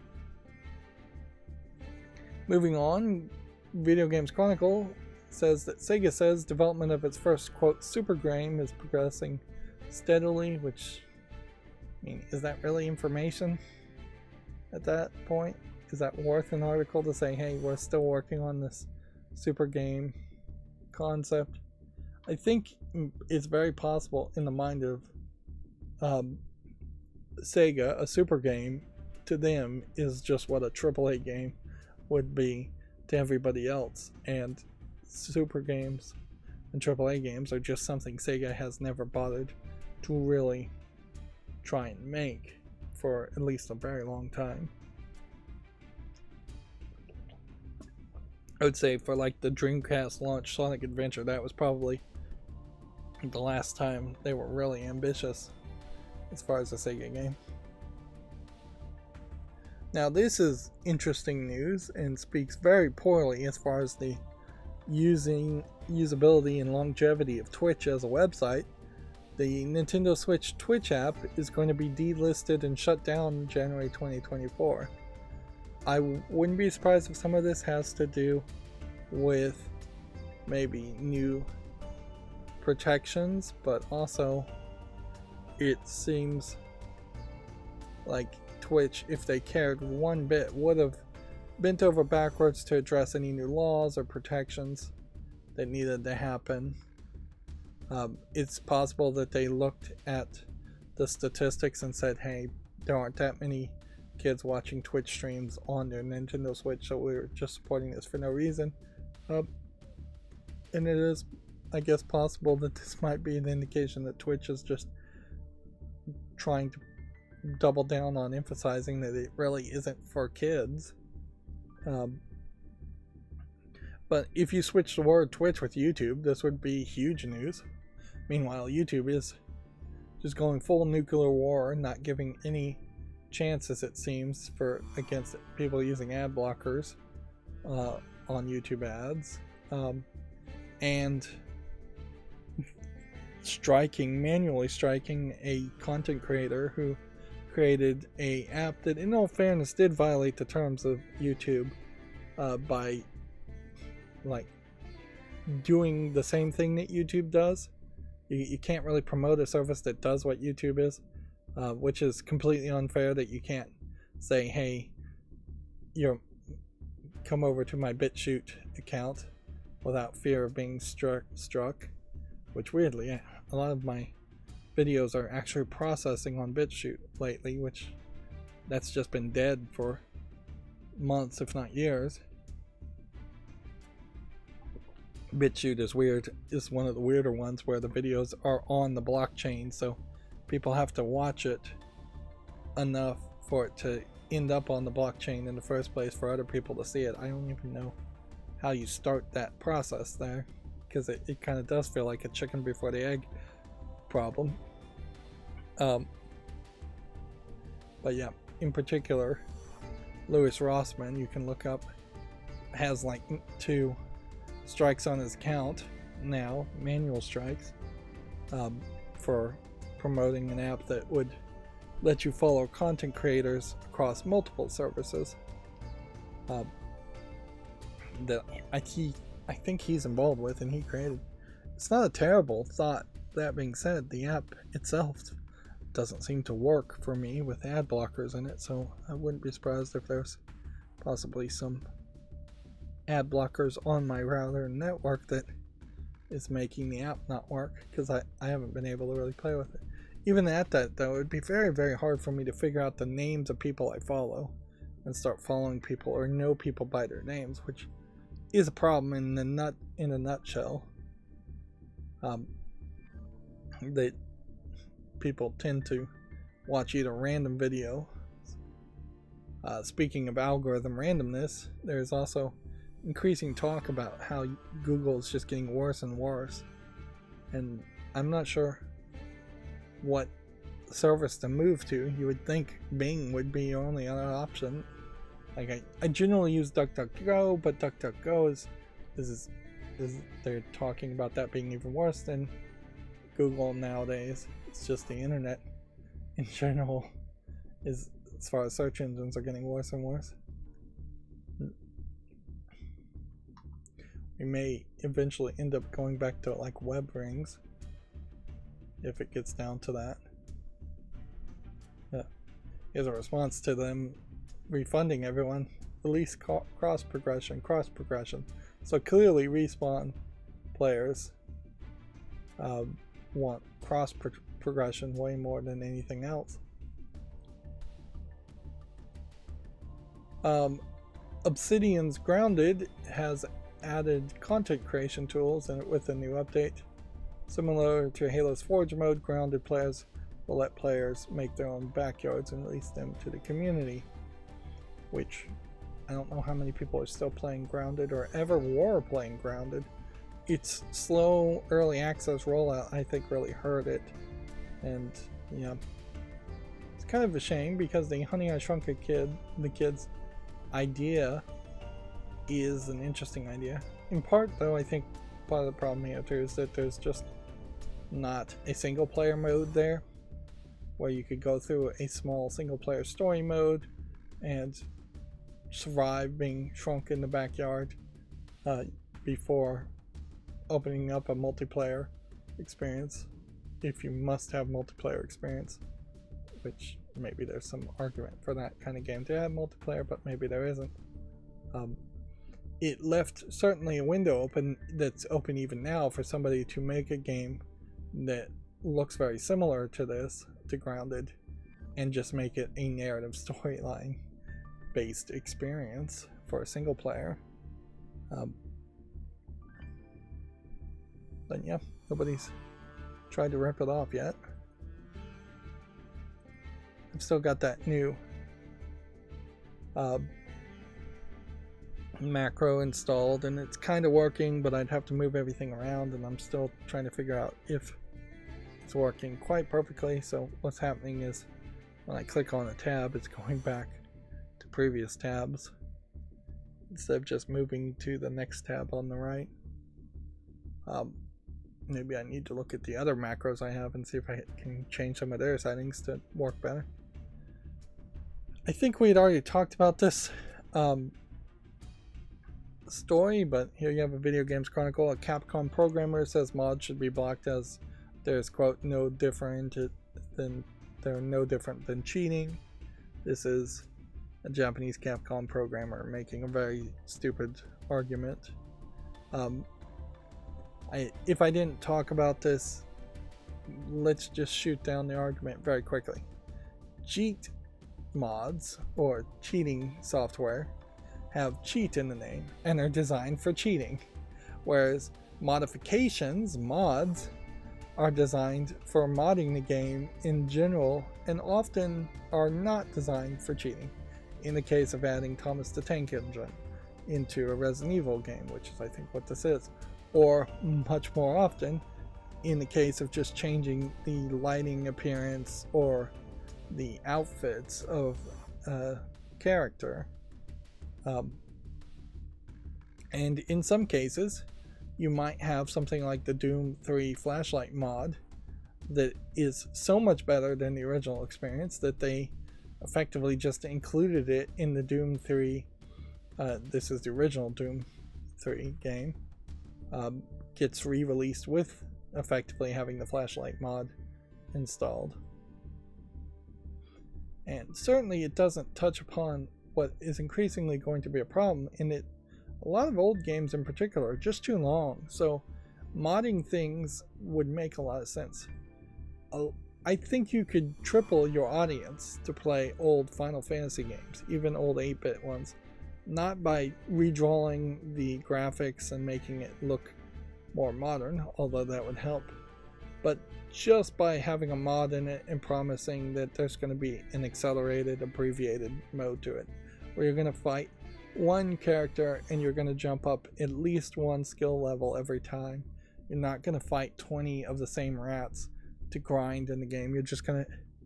Mods that remove grind in particular make a lot of sense. And just straight up mods that play the games for people should be more common, frankly. There are people that are just going to suffer from that. And it would be nice if that was just built into all games, where there was a button you could press that say toggle toggle on autoplay, like my hands hurt, I can't use my hands, I just want to see what the saved version of the game, what a video version of the game would look like, which all that footage is effectively being created in QA testing. So you could certainly script the game to play itself, and have that built in as an option. And sure, if you don't want to give achievements for people that use that feature, that's fine. But overall, this is just a myopic, naive argument. Atari is going to acquire the preservation and restoration studio Digital Eclipse for up to $20 million, which maybe is a good step, that Atari is actually trying to preserve their old games and trying to actually be a video game company, which is still questionable if that's really what they're trying to do, or if they know how to be a video game company. Inherently, the thing there is that most video game companies would not be purchasing a restoration and preservation group company, so they're still not really acting like a publisher.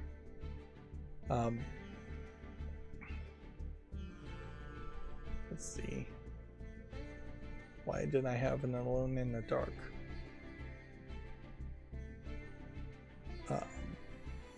thing opened up here?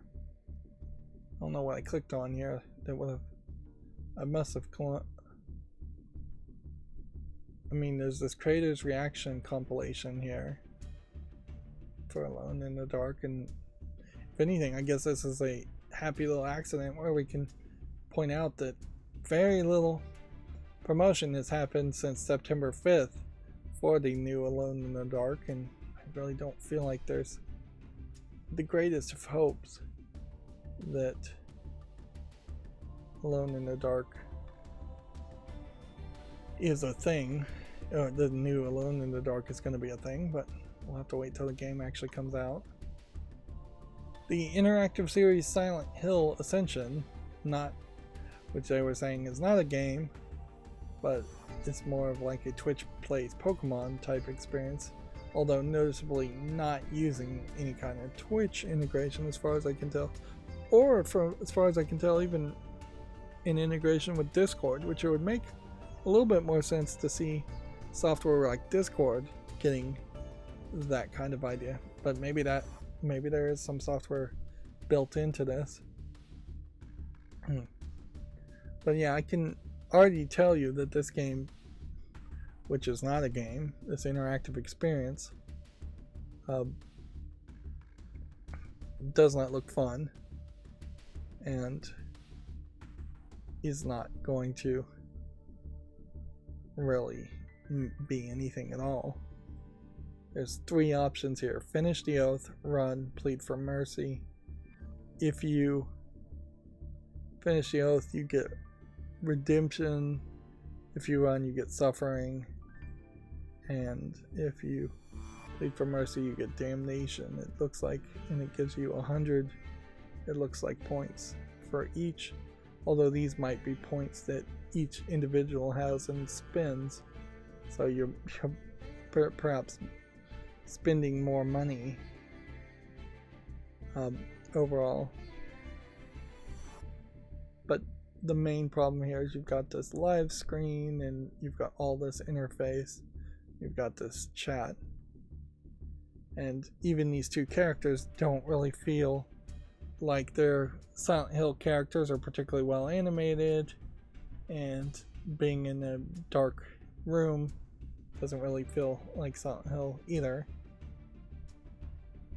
Yeah, and this started yesterday, the 31st. And I just wouldn't really bother to engage with this for my own time's sake, but also I imagine I wouldn't want to encourage this kind of nonsense as something that would become more standard. Even as a visual novel, you're getting very little visual and very little novel in favor of having the players create a lot of content bidding against each other, voting against each other, and stretching out the time quite a bit. Yeah. I could see perhaps having something like this on a TV more than a console or a PC, but then even at that, if it was on a TV, then you'd probably lose the ability to chat easily. Like, even if you have something you can talk into, as far as a microphone and your remote on a smart TV, most of those devices don't have voice to text, speech to text recognition. So, or even a way that you can access the microphone as a software. Yeah, I'm pretty sure all the search buttons and Google Assistant buttons on like Chromecasts literally are exclusively for that and that alone, and can't be used in software to do anything else. Yeah, and overall this just feels like Konami not really having any quality control on what they license Silent Hill to, so it just makes all the other Silent Hill games that are still in development less likely to be good, and that's not helpful at all. I imagine maybe I was opening up things on Twitter/X that were Halloween themed.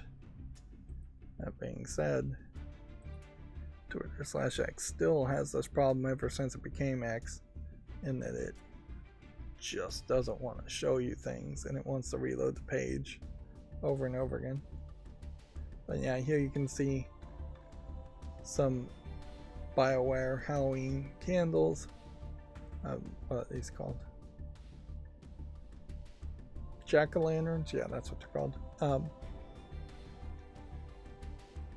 But that seems to be pretty much it. I've got some cosplayers. A lot of people saying Happy Halloween.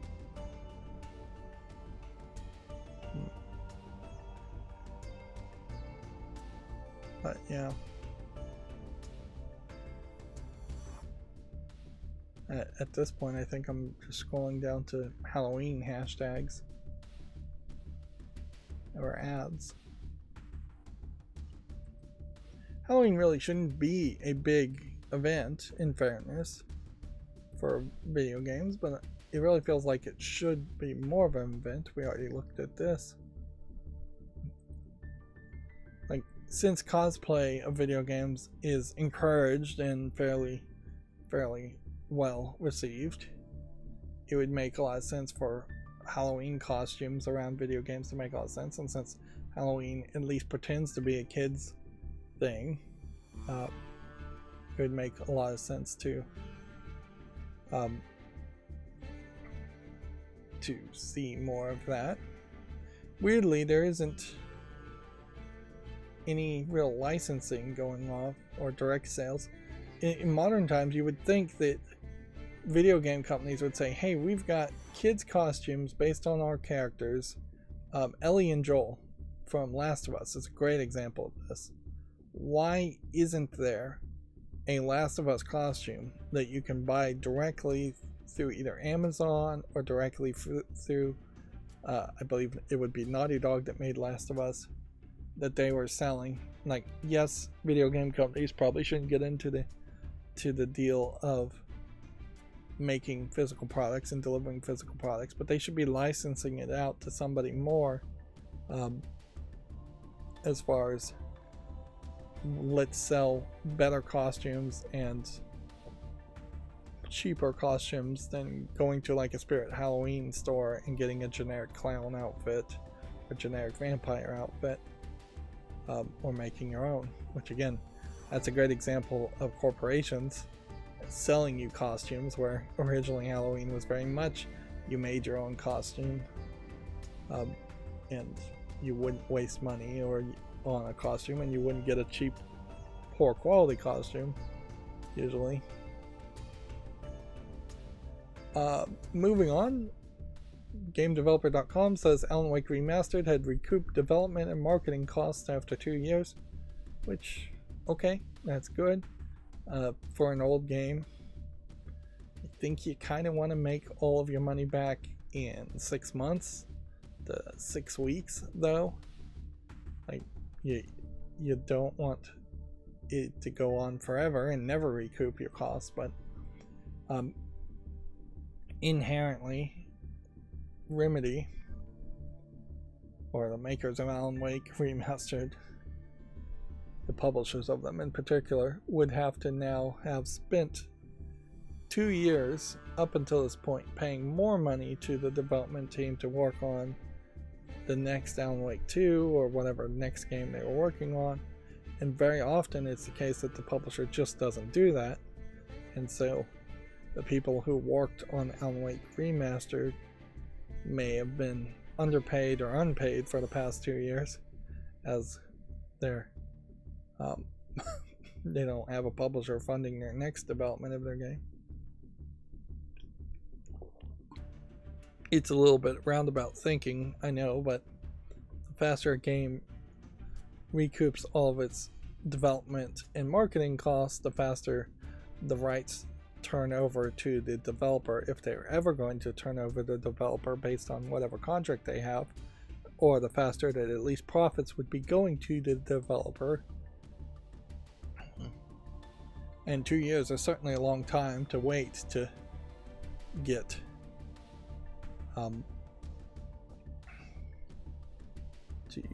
to get money, to get any income off after making a product. Most developers getting their salary as the only pay they'll see for a game for a long time, if ever. This has been reported before, and so this is really just not new news. But EA thought only 2 million people would buy a single-player Dead Space 3. A decade ago, the horror genre's niche appeal meant that the biggest franchise in Dead Space were trying to make what they could to get more sales, for better or worse. Yeah, and if anything, I would say this is probably an example of the worst possible assumption or calculation ever made that has been made public in video games, because almost certainly more than 2 million people would have bought Dead Space 3 if it was a single player game, if it had gotten better receptions. And there's no good comparison, though, to say how many people did buy Dead Space 3 in its co-op game as a service form.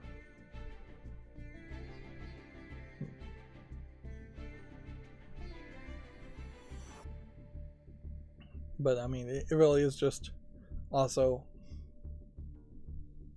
overthinking the past when having an article like this, when the current status of a Dead Space remake, Dead Space 2 remake, if that actually happens, is highly likely to sell a lot more than 2 million. And a Dead Space 3 complete remake to be a single player game would probably sell even better, because there was a real desire amongst Dead Space fans to see a Dead Space 3 that is not the Dead Space 3 they got. And it would be an interesting experiment to see if you gave the audience what they said they wanted, would they be happy? Whereas so often corporations and businesses say, we know better than you do, and we know what sells and you don't. Of course, that's often just BS, in my opinion. It's advertisers and accountants claiming to know more than they do. Moving on, EA ends Windows 7 and Windows 8 support for Star Wars Battlefield games. I don't think there's a big issue there. As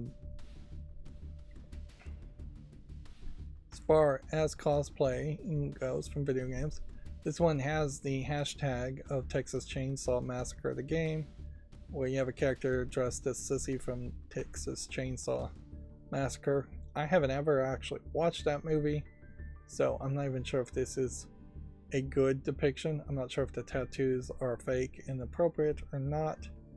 I assume this is some kind of straight razor blade. Not sure if the fingernails are correct.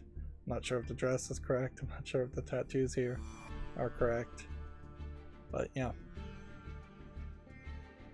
They're calling this a video game cosplay, and arguably it's not even much of a costume, which inherently highlights why cosplaying a character from even a horror movie is highly unlikely to be as interesting as cosplaying a character from a video game, because the high fashion, ridiculous level of detail and extra trim and styles that you can add to a video game outfit is just so much higher than what is effectively here just a pattern of dots in a grid and some flowers going up and around. It's just not a particularly interesting costume either. Let's see, GameDeveloper.com says Ubisoft's chief people officer, which is a weird phrase, and Annika Grant has departed after a 2-year tenure. In the past 2 years, Ubisoft has had major problems with its people, so I probably would say good riddance. Grant joined Ubisoft months after the studio was racked by sexual misconduct allegations and assigned to transform its troubled HR department. Of course, this is GameDeveloper.com putting their own spin on the story, which they've gone very heavy against Ubisoft, even though Ubisoft has really never been proven in a court of law to be anywhere as bad as the accusations are around it. But yeah, in general, unless Annika Grant is Annika is probably how you pronounce that, is claiming that mission is accomplished, I would assume leaving after 2 years is an assumption she didn't accomplish it. Embark Studios, the finals, used text-to-speech AI for in-game voices. This story from Game Developer has been updated to say they have now clarified on how AI voices were used in the finals and its larger plan for the technology in place of human performers. So if anything, they clarified and said, yeah, we're doing it, and we're not really ashamed of it. Here's the update here. That's probably the most important part of the story.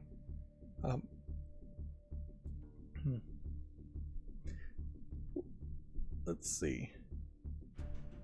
They used both human and AI text-speech performances in the finals. Which voice was used depended on the context, which is to say absolutely nothing. And human voices are a mix of both Embark staff and professional actors, which means it's definitely not a union shop, and they are underpaying their voice actors, who are both professionals, and underpaying Embark staff, who were not hired to be voice actors, and then so they're effectively changing their job title with no increase in pay, I'm sure. Text-to-speech allowed the team to, quote, have a tailored voice where they otherwise wouldn't, which is true, but also just BS to say that some person fiddling with a text-to-speech app is going to produce a more human sounding or better sounding in general voice compared to a voice actor who has a whole lifetime of speaking and knows how to change their voice depending on the feedback, or at least produce a voice that people would like and are somewhat familiar with. In instances where we use text-to-speech in a game, it's always based on real voices, which is to say nothing really other than they've trained the text-to-speech on some real voices somewhere. For human actors, the Embark rep acknowledged they allow character chemistry and conflict to shape the outcome, which is something that adds depth to their game world that technology cannot be emulated. Again, that's saying nothing. So yeah, basically it's a double down saying, yeah, we use text to speech and we're proud of it, which really that's how it's going to go as far as text to speech, getting rid of voice actors. Um, Inherently, I would prefer a lot more visual novels that have no voice acting at all to use text to speech, and games made by AA companies and AAA companies to shy away from it because it comes off as low quality. And that's a very weird argument, but it's almost a valid argument, I think, for more low quality games embracing low quality concepts like AI generated art and text to speech and things like that. If Steam is flooded with a bunch of games that are like RPG Maker games where people inherently know that anything that is tagged RPG Maker or that looks like an RPG Maker game is not really worth playing, if all of a sudden we start seeing a text to speech or AI generated text or AI generated audio as a tag in Steam, people may start avoiding those games like the plague, to the point where you'll see AA and AAA game developers learning their lesson quickly and saying, nope, it's not worth it. It's much better to pay people. We have the budget for it, and it gives us an advantage that a small visual novel creator can really never afford. We had already talked about Bungie laying off around 100 staff. Maybe we didn't have the full numbers a couple times. 8% of the development workforce apparently were not the right people, according to the CEO, which it's not really that big of a number, but it's a pretty big number. Here we have some dishonesty from GameDeveloper.com, in that they released what may have been their very first article as a website, but it's important to remember what their website was called, and they've effectively erased it from history. That their website was originally gamasutra.com. In fairness, I think GameDeveloper.com suits them a lot better. They never really were a Japanese focused website as far as I can tell, and they never really even covered Japanese topics particularly often. So being called Gamasutra doesn't make a lot of sense. If you're trying to do a portmanteau of games and Karma Sutra, like it was an Indian focused game, or it was a, say, yoga / sex focused website, all of that is also inaccurate to describing what Kama Sutra was. It is kind of ironic, though, that they've reposted with all the new formatting and then claimed it really hasn't been changed, as the hint that they're claiming. A post-mortem for American McGee's Alice, considering how American McGee's Alice as a series is definitely post-mortem, dead. But yeah, this shadow on their image, or thread, almost certainly not there originally. Decent amount of polish here on the screenshot. You really would not get visuals as good when the first Alice and American McGee game would come out.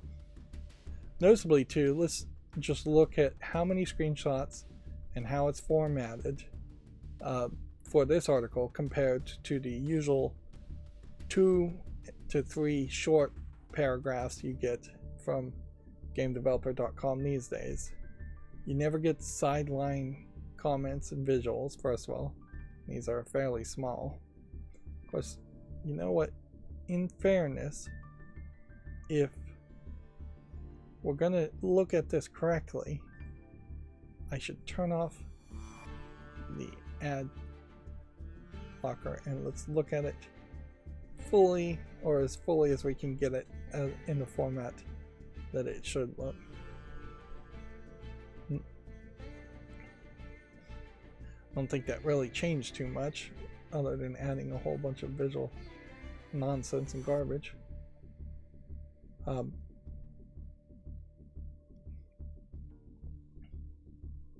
The thing here is you can see this article is much longer than anything we'd even see, even a post-mortem editorial. There's quite a lot of topics here we could cover. What went right? Company and team growth. Well, the company that made American McGee's Alice is completely out of business and been run into the ground. Level of professionalism. Well, the guy, American McGee, is definitely not professional at this point.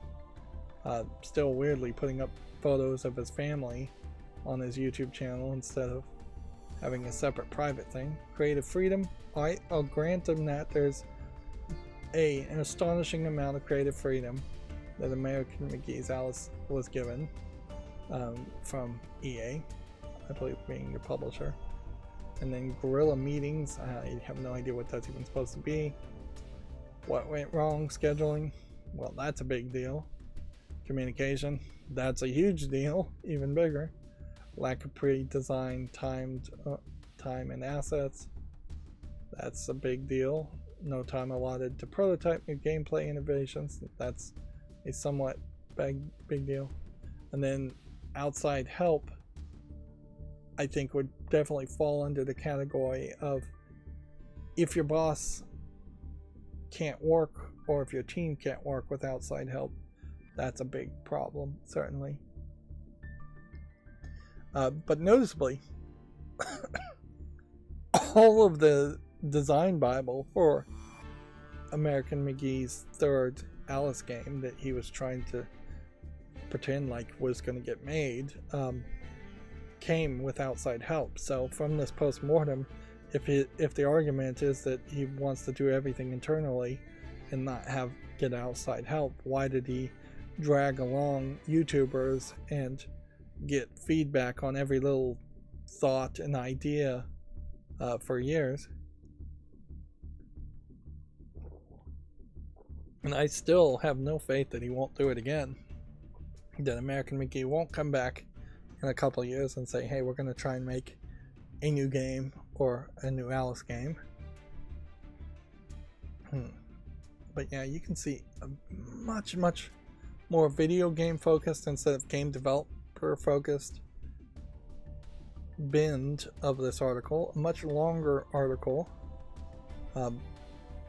This is from a contributor's name who I don't recognize. So yeah, I don't know. Hovering over this person isn't popping up anything more. There's a very sharp difference in the visuals, even between different screenshots, let alone concept art. Even here, you can kind of see that there's a lot of concept art things here that probably should have been a comic book first. Which, yeah, if I was going to go back in time and try and make American McGee's Alice or something like that, do the whole Japanese thing. Make a cheap manga or even a doujinshi, which is a manga that is shorter and sold in very small runs by an independent person. But yeah, make that. Get the art down in the manga, even if it's rough, even if it's not the final thing. But get your initial audience interested in that. Then eventually, actually fairly quickly, a successful manga would be picked up to be made as a cheap, like, TV anime. Then, once you've got the TV anime going, that's the point to think about making it a video game. Or maybe you don't make it an anime, maybe you go straight to a video game. I guess the question is, in American McGee's Alice, does it help that it's an interactive game or does it hurt? For the most part, it's just a platformer, dark platformer, and in fairness, there aren't that many, like, still popular, dark, mature platforming games. So it filled a niche, but it's not a niche that had a lot of demand. American McGee's Alice really could have just been a collection of manga books, and at least in that the story would be more finished and consistently being developed.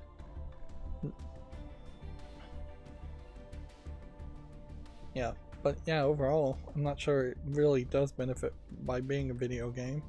It's not like you controlled the words Alice said or her thoughts. You just did a lot of platforming and attacking of characters, and then you saw some cutscenes, which a supercut of Alice Asylum and American McGee's Alice might be as good as playing the games for a lot of people.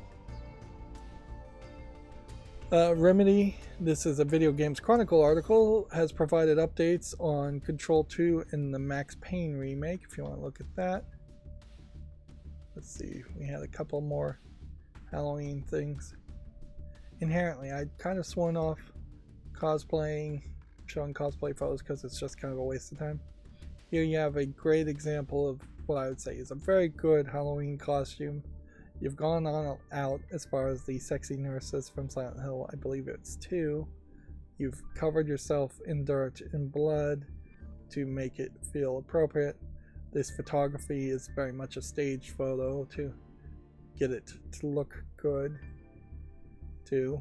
To the point where I almost wonder if they've stiffened the skirt so it sticks up a little bit here, or if that is just a lucky flash in an action shot. Yep, and this is a great contrast to one of the other screenshots. It's fairly dark, I know, but yeah, where a lot of these cosplayer models, they just don't want their skin to be dirty or ugly. They don't want their face to be dirty and ugly. And so you have a real commitment here in that the face is dirty and ugly and bloody, and the arms are dirty and ugly and bloody.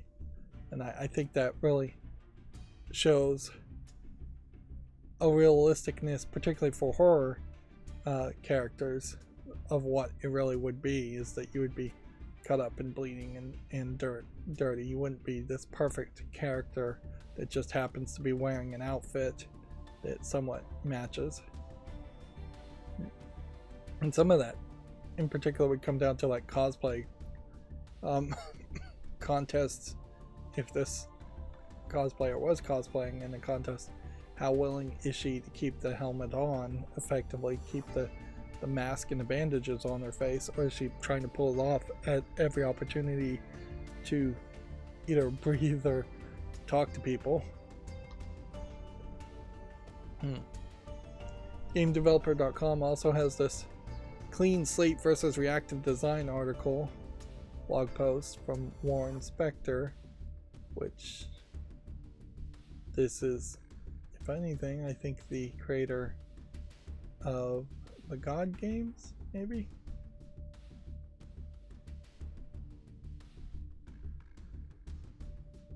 Yeah, if only I had time to read this article. Now, in all fairness, it does seem like when they get somebody else to do the writing, Game Developer can get longer articles. But let's just go ahead and open Warren Spector's, see where that takes him. Warren Spector, a blog, or is that all he is a blogger?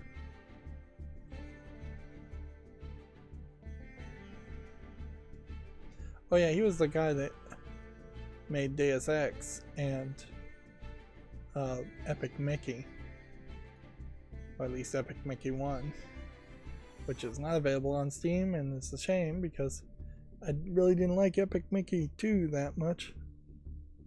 Although, when's the last time I even liked any game I covered? It's been a while. But yeah, when they bring in somebody else, they do tend to go on longer and make a full article that would be a long read. But noticeably, compared to that old article of American McGee's Alice, there's really no side images here to spice things up, or no desire to break up what is going to just be a wall of text. You might as well just click the reading mode and read this way if you've got that on Firefox. I'm not sure Chrome has this. And you might just have it talk to you.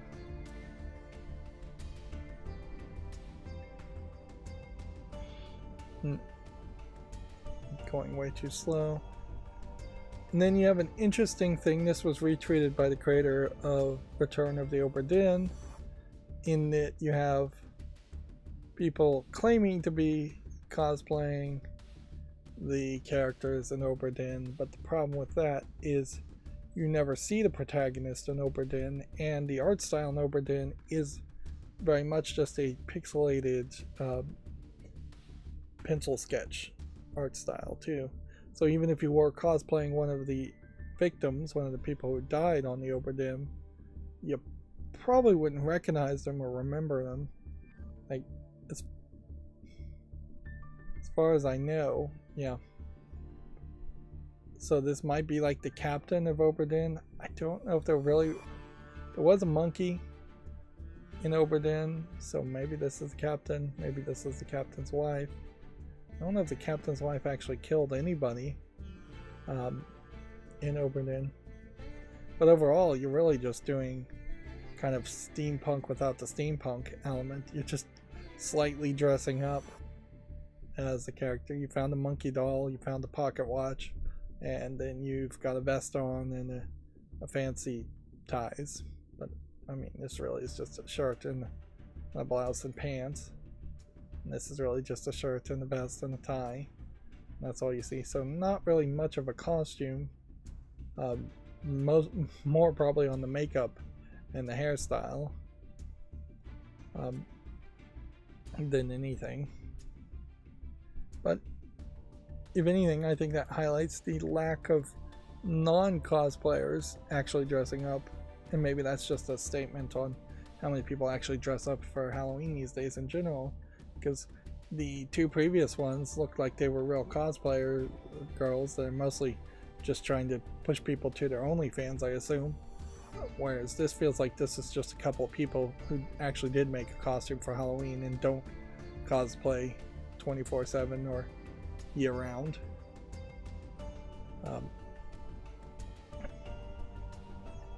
So, as far as the macro is concerned, I think it's mostly working, but it is still backwards. So we're gonna do this a little weirdly, not too weirdly.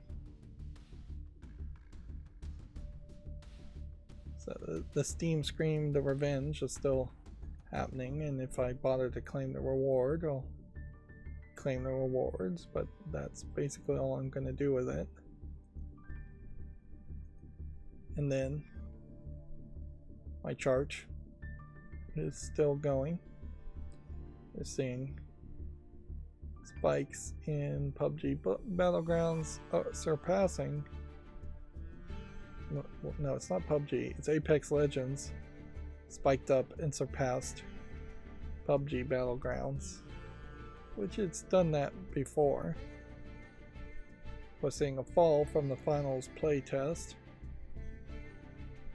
And we're seeing a big fall in the Baldur's Gate 3, and I almost wonder if this is a fluke and my information was wrong. Then we're seeing War Thunder growing. But I don't feel like there's really too much more I can say from my chart, other than I still haven't worked on it to remove the logarithmic scale to make this look more accurate. And while it still is using 916 as its data point, we have finally gotten enough data points where it has automatically tilted the dates. They were horizontal before, now it's buying more space by tilting the dates. And probably will take a month or two before this 45-degree angle gets tilted enough gets crammed in enough that it starts to make the dates absolutely vertical, which is, I imagine, what it will do next. And then it may take quite a while, maybe 6 months even, before they get to a point where this 9/16 data point goes away. Which runs into a problem, really, because I'm really likely to only want to keep this data until the end of the year, and then I would like to kind of start over on January 1st. But I can basically just keep the information as it is, and then I'll just add a filter later to filter out anything before January 1st anyways, so it'll be an easy adjustment. Anyways, so that's going to bring me to video game news from Video Games Chronicles, and this article here, this interstitial picture here, is at the far right of my tabs, is the absolute last one. When I middle click on the mouse button, now with the new plugin, I go to the left. And so maybe this will work, and it will just feel a little awkward that that's how things go, that I start at the end and work my way backwards. Major Gran Turismo 7 update adds new cars, snow circuit, and 4-player split screen. Sega says development of its super game is progressing steadily. We covered that. Modern Warfare 3 is also bringing back multiplayer maps from last year's game. November's PlayStation Plus Essential games have been confirmed: Aliens Fireteam Elite, Mafia 2 Definitive Edition, and Dragon Ball The Breakers. Possibly more. Liza P. director confirms sequel plans and offers a first look at upcoming DLC. I don't think I have really any interest in Liza P. I would have been interested if more people were talking about it, but inherently it feels like the right move would be to either play Bloodborne or the Dark Souls series or Elden Ring. Probably the right move is to play Elden Ring, and then if you really like Elden Ring, work your way backwards through Bloodborne, then Dark Souls as a series. Then if you're desperate, play Liza P. I already talked about this Sonic for Apple Arcade. Final wave of Mario Kart 8 Deluxe Booster Course tracks have been revealed. 4 new characters, new Mii suits, and a sound test will also be included. Mii suits, I guess those are outfits for Miis. And even though they were still doing Miis, I guess they are. Yu Suzuki says he's thinking about a Yakuza 0 style Shenmue prequel, which, yeah, I'm sure he's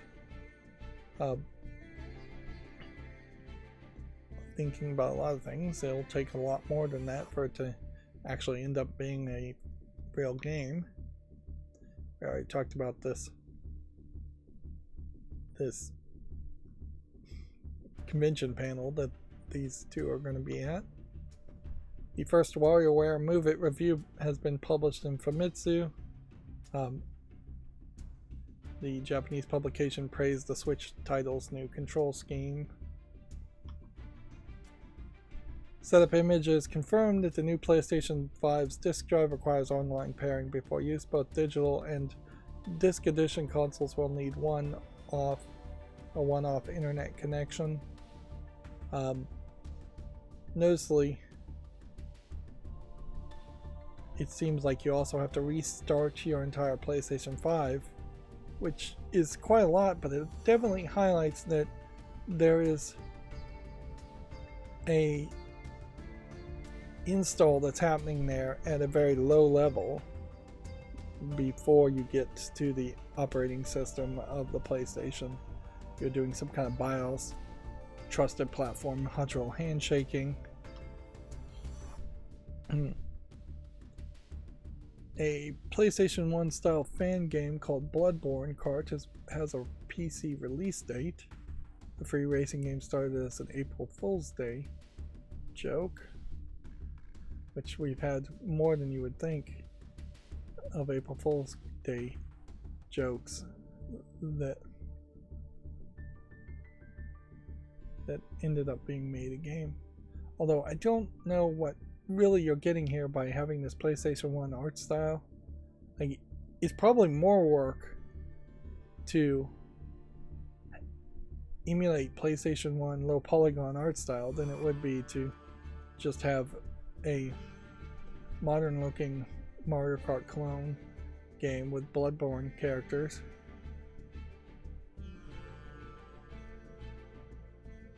Yeah.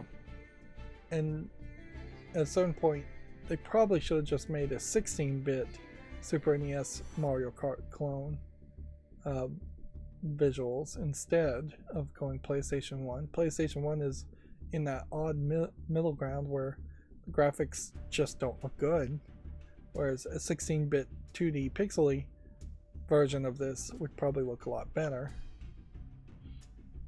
Where I talked about the Twitch shop being shut down and delisted. They don't care about their podcast. I talked about Bungie laying off people. I bet a lot of these articles are older. So what's happening here is, as I go further, I'm still hitting the older articles, so that orientation really hasn't changed. It's really a matter of starting on the right instead of starting on the left.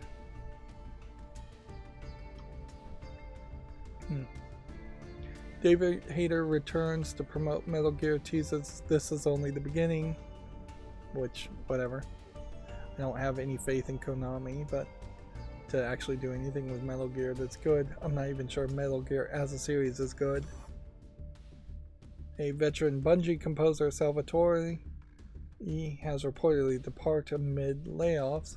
His credit included multiple Halo and Destiny releases, including the 2001 Combat Evolve, which I assume that would be the remake, not the original Halo Combat Evolve, but not sure. Atari is set to acquire Digital Eclipse to boost its retro-focused ambitions. This is an interesting depiction of what Digital Eclipse is. It's a lot of people crammed into what looks like a museum room of some sort. Yeah, I talked about this article a little bit. 3 more retro games are going to be added to Switch Online, including Castlevania Legends, and then 2 games I couldn't even tell you what they were. Let's see if we get names listed here. Mysterious Murasami Castle, which is probably that, and Devil World, which is probably that. What are these? What were these originally on? It's not really even saying, so. Like, I'd assume this is a Famicom game, but I'm not 100% sure what that would have been on. Might have been on the Famicom disk drive. It does continue to highlight, though, that as far as Western English translated games that Nintendo still can get the licenses for, they are scraping the bottom of the barrel, and Nintendo doesn't really care. Modern Warfare 3 PC trailer specs, preload, and launch times have been published. Remedy releases first Alan Wake 2 patches, is looking into the Xbox audio issues. That brings us to the Gematsu articles. See, this is probably what it's going to start to maybe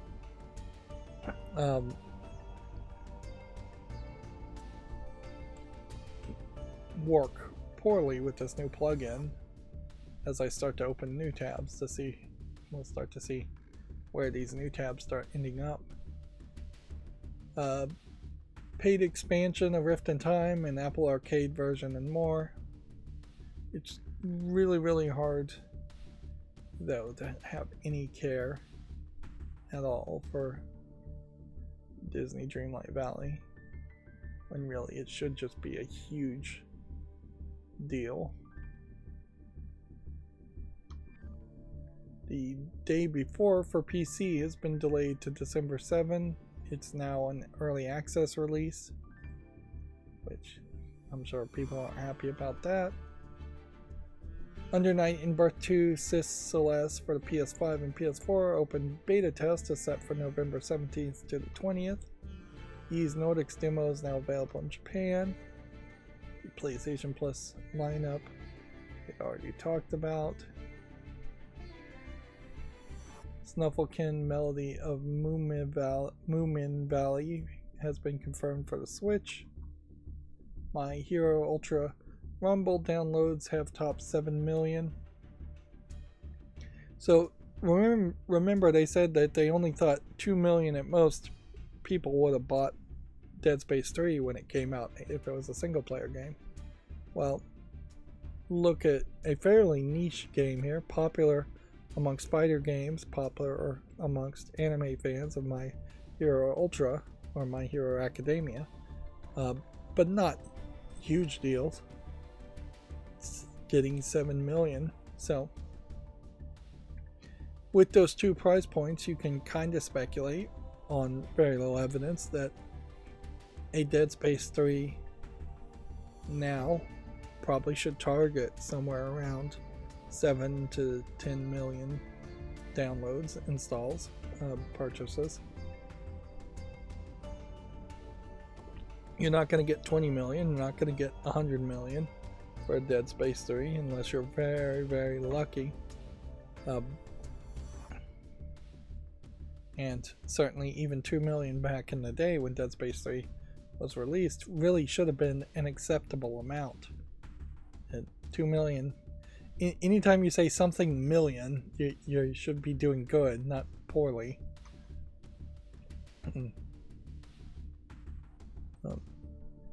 Hammerwatch 2 for launches December 12th for the PS5 and Switch, and in 2024 for the PS4, Xbox Series, and Xbox One. Let's see. We already talked about this Sonic game. Maybe this is showing some more screenshots. That looks slightly less on rails in the other screenshots, but I still heavily suspect it is on rails for the most part, and very short of it as far as a game, if I was to guess. Inherently, Apple Arcade games probably are limited in space.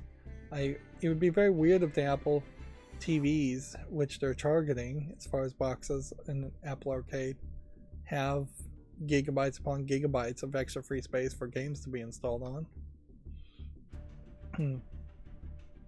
Remnant 2 DLC The Awakened King launches November 14th. That looks like that's for PC, Xbox Series, and PlayStation 5. Is there a Steam link? Let's click on the Steam link. See, now this is the weird part here, where opening that tab as it was made the tab all the way on the left.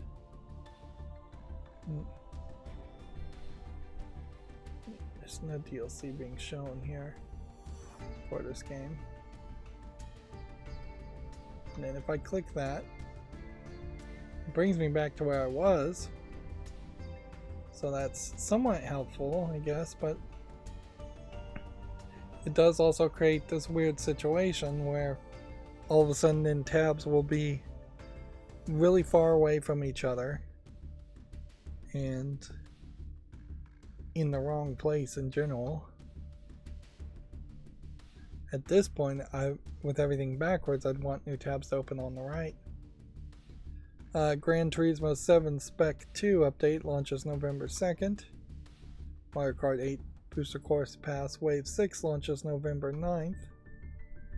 Taito no Tatsujin Rhythm Connect is now available in Japan, Indonesia, Thailand, Taiwan, Hong Kong, and Macau. This is a drumming minigame on cell phones,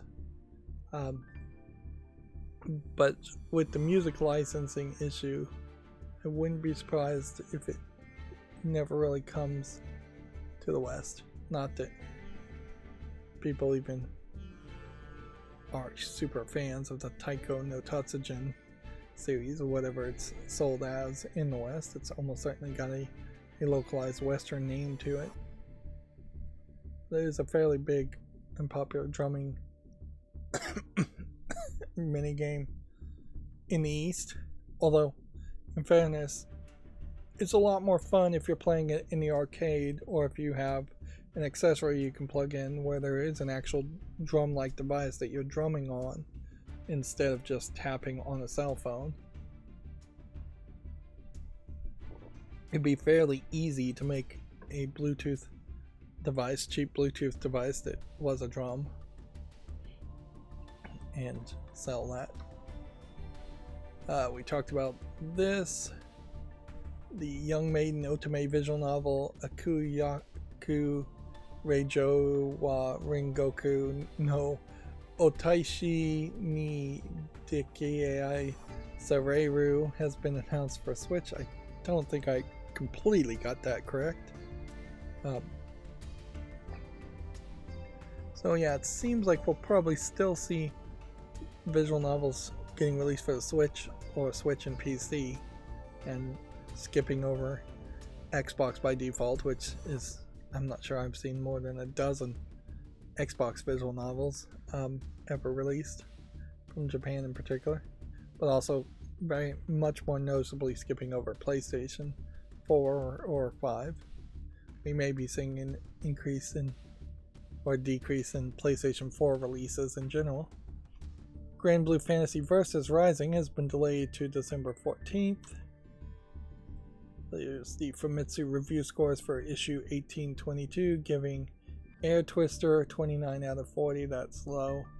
Dungeons 4, 30 out of 40. Forza Motorsports says the source forgot to type up the scores. And then WarioWare Move It getting a very high 35 out of 40. And then World of Horror getting 29 out of 40. So WarioWare Move It definitely being the victor there amongst the reviews, or the best reviewed of them. I'm not sure if it's really a competition in that way, but at a certain level it is. It's a competition for people's money, what to buy, what not to buy. The game Refined Self, the personality test game, launches November 14th. Let's see. Is this? I just clicked on it and it opened nothing, so I assume that means the tab has already been opened. But I also wanted to experiment and see what happens when I do this.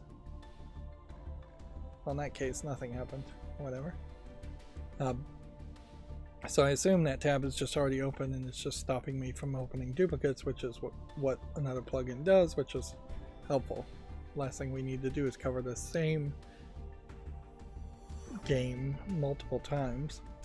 Shin-Chan Shiro of Cold Town launches February 22nd in Japan. I'm pretty sure none of these Shin-Chan games come to the West, unfortunately. Yep. Liza P balance patch announced, first DLC teased.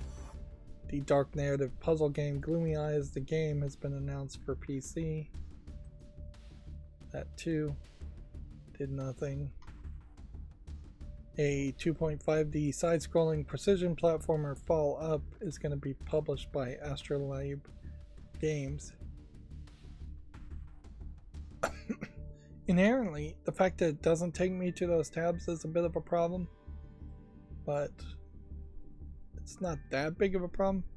Like, ideally it would take me to those tabs. I put those tabs on the fault list, and then I would say I'll make a YouTube short on that. But then if I put them on the fault list and then I'm looking at them a second time when I look through all the games that came out on Steam, I may think I already made a YouTube short around them. So it's kind of a catch-22 problem of the tabs being in the wrong place. Tekken 8 adds Zafina, Lee Shaolin, Alicia Boskanovich, and Devil Jin. All new characters, it seems to me. New to me, at least. Like, I don't recognize any of these characters visually or by name. a game called Roller Dome is coming to the Xbox Series and Xbox Game Pass on November 28th. It's currently available for PlayStation and PC. Nickelodeon All-Star Brawl 2 campaign trailer DLC characters Mr. Crab, Zuko, Rocksteady, and Rydo have been announced. Which, when you are fairly into your first update and you're already announcing characters I don't recognize, that's a bit of a problem. I know Mr. Krabs, I know Rocksteady from Teenage Mutant Ninja Turtles, but Zuko and Rydo, I assume we're both from Avatar: The Last Airbender, but it could be like one of them is actually from the sequel to Avatar: The Last Airbender and one of them is from Avatar. I would kind of guess maybe this is from Avatar and this is from the sequel, but it might just be that both of these characters are just from Avatar. Let's see, Zuko, Avatar: The Last Airbender, Rydo, Avatar: The Last Airbender. So yeah, they're not even to the sequel characters, I guess. Excuse me. Silent Hill Ascension, the Essentials, ahead of launch. It's, I guess, a trailer video you could have watched. Xbox Game Pass adds several games here. You can check out Gamatsu. Thirsty Suitors jumps out to my attention. And then do they have a list here of what's leaving? Yeah, several games leaving soon. Those kinds of subscription services in particular probably really suck for kids. Whereas that would make the most sense is that it was for kids. But to put extra timelines, if a kid's got a project, if a kid's been grounded for a month and can't play video games, or kids just having to do schoolwork, and then there's just a whole month of games they potentially would want to play, but they have just that month to play it before it leaves. That would really suck. And in general, I think having a cartridge in hand for little kids and saying, this is the next game I'm going to play. I'm going to play it all the way through, and then I might trade in this game for another game. It's the experience I had when I was young, certainly, but I kind of feel like that's the right move. When you think about like books, for instance, in libraries, like it just helps control your focus a little bit more and say, hey, this is the one game I'm going to play and I'm going to focus on this and play it all the way through instead of being ADHD potentially and jumping around between a dozen games. Moving on, Night Slashers Remake. First details, teaser trailers, and screenshots. This looks like a beat-em-up game where you beat up zombies, which is, I guess, slightly an interesting idea. It does address some of the violence issues, I guess, of a lot of beat-em-up games, but doesn't really feel like it's anything more than that. Doesn't feel like there's another twist other than you're fighting zombies. Spirit Hunter Deathmark 2 launches February 15th in the West, which, let's see if that opens anything. Atari is going to acquire Digital Eclipse, we talked about. Deltarune Chapter 3 nearing completion, and chapters to launch once Chapter 4 is... Paid chapters are going to launch once Chapter 4 is complete, so if you really liked it, Deltarune, seems like you're going to start getting charged extra for more chapters. Nitro Plus and Nitro Arts announced Doll's Nest for PC, which, yeah, we have a 35-second trailer here, and I think that's pretty much all we're going to get here is Probably a slow panning upward towards the what looks like a armor suit anime girl. Not particularly high detailed in the polygon count. And they're not really showing much of anything. Very much just a teaser trailer. Game Boy and NES Switch Online games we talked about. And then Persona 3 Reload has another trailer for another character. And then Dusk is coming to PS4 on October 31st.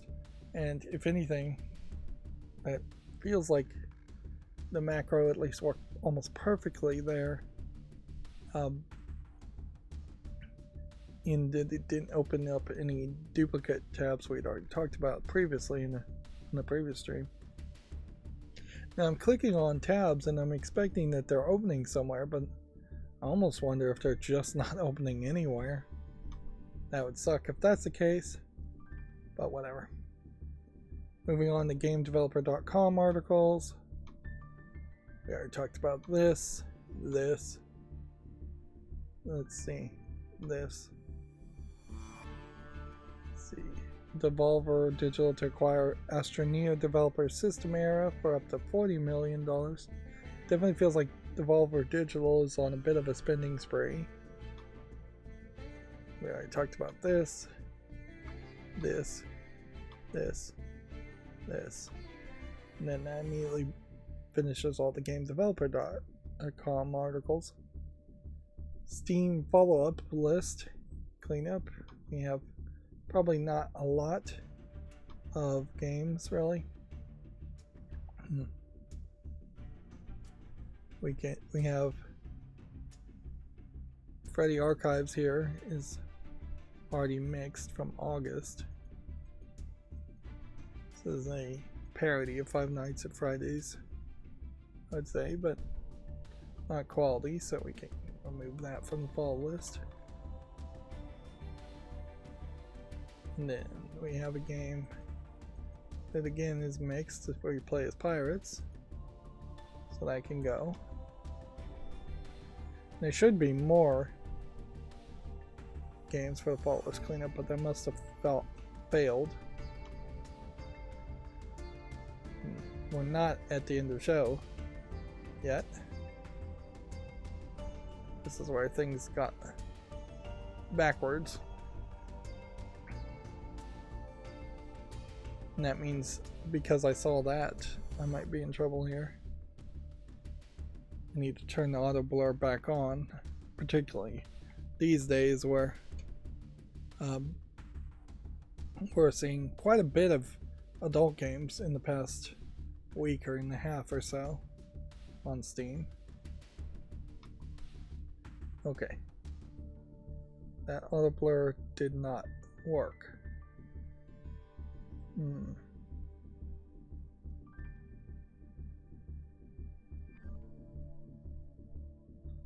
Well, for this game, Spirit Hunter Deathmark, this looks incredibly polished for what looks like just a visual novel horror game. So I'll put that on the follow list. But then, yeah, my auto blur is not working when I hit that, so that doesn't do anything either.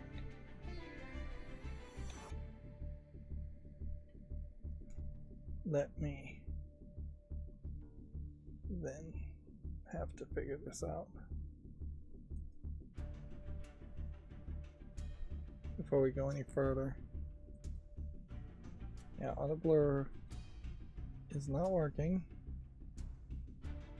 So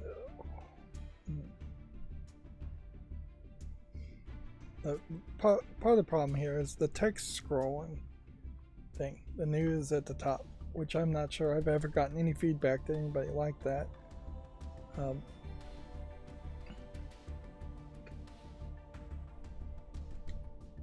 Is hiding the OBS software. This is a problem with Windows that should have been addressed years ago.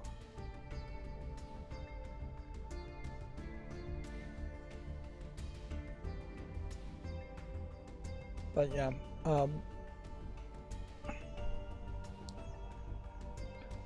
the windows are just, they just don't snap together, and they just are on top of each other. And that's a problem when trying to get to the menus and turn on the auto blur, which should be working now. There we go.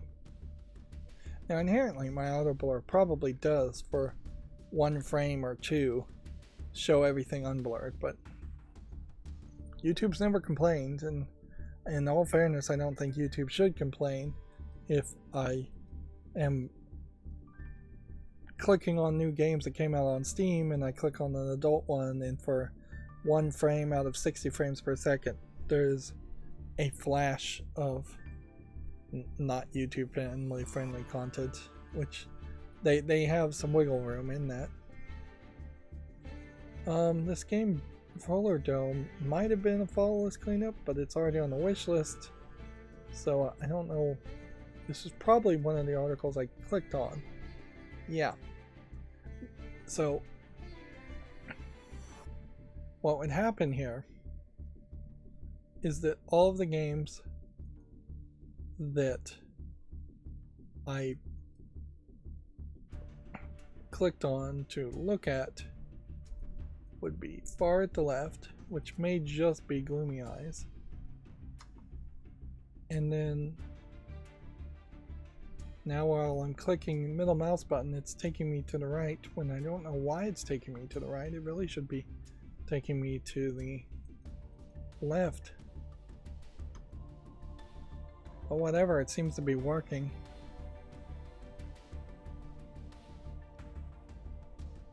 And it wouldn't be as big of a deal, certainly, if I had everything in order, because the end of show interstitial screen would be in between any new tabs being opened up.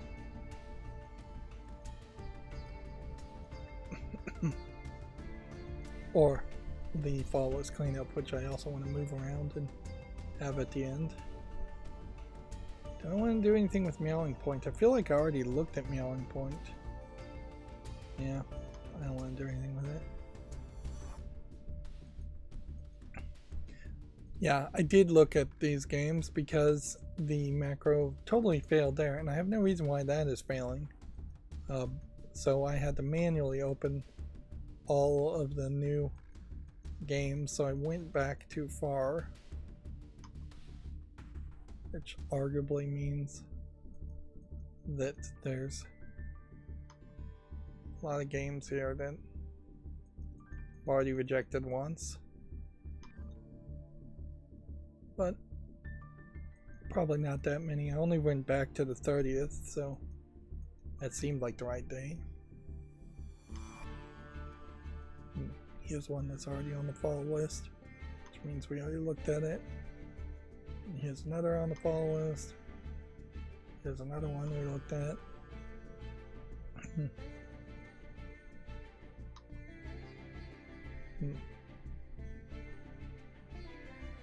Just burn through all of these. Here's an adult one we already looked at called Faculty.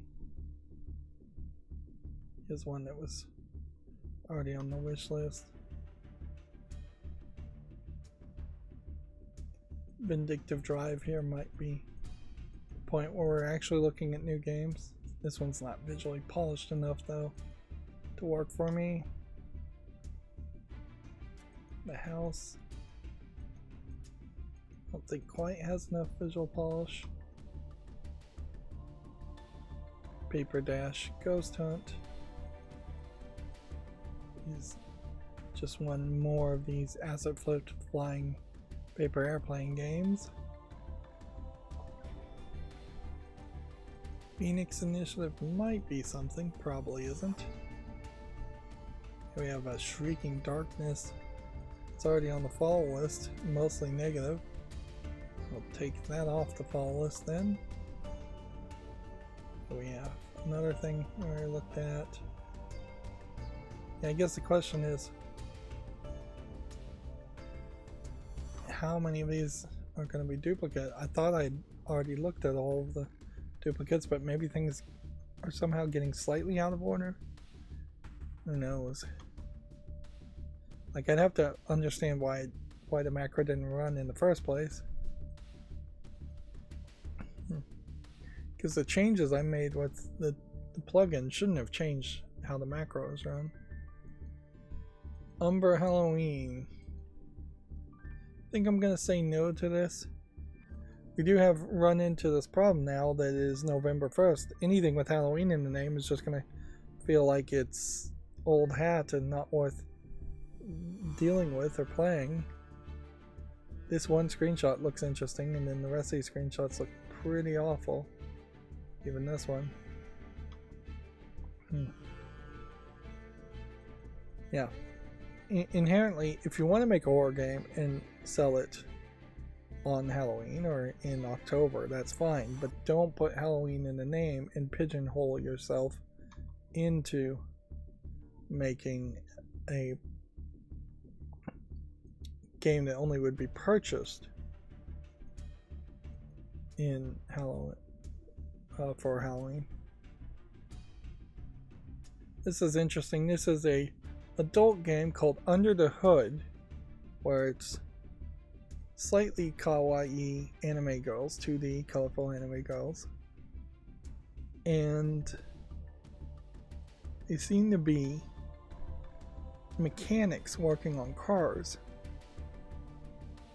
But I'm having a bit of a hard time figuring out if this is an Arkanoid game clone, which would be fine, or if it is, I think it's an Arkanoid game clone. Otherwise, it's some kind of puzzle. Now, at a certain level, the Arkanoid game element on this looks pretty bad, and the background is like a 3D CGI, more style closer to 3D CGI of a garage, which is pretty bad. The theme is interesting, certainly. You have these scantily clad mechanic girls, but you don't see too much of that. Under the Hood is selling for $13.49, and it claims to have English full audio.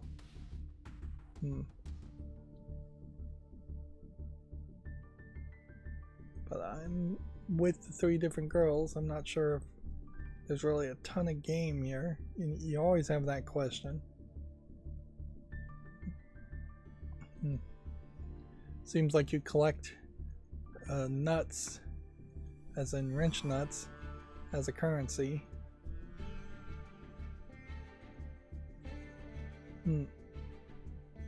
It's an interesting twist, certainly, on a different kind of fetish or a different kind of setting, environment, but it's very expensive at $13.49. I'm going to put it on the follow list just to see what other people have to say with it down the line. Let's see. Here's a game I can show you called Halfway Down, which looks like nothing.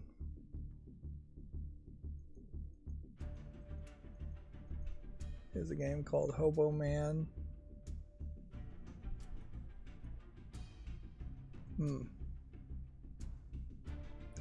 Might be something to this.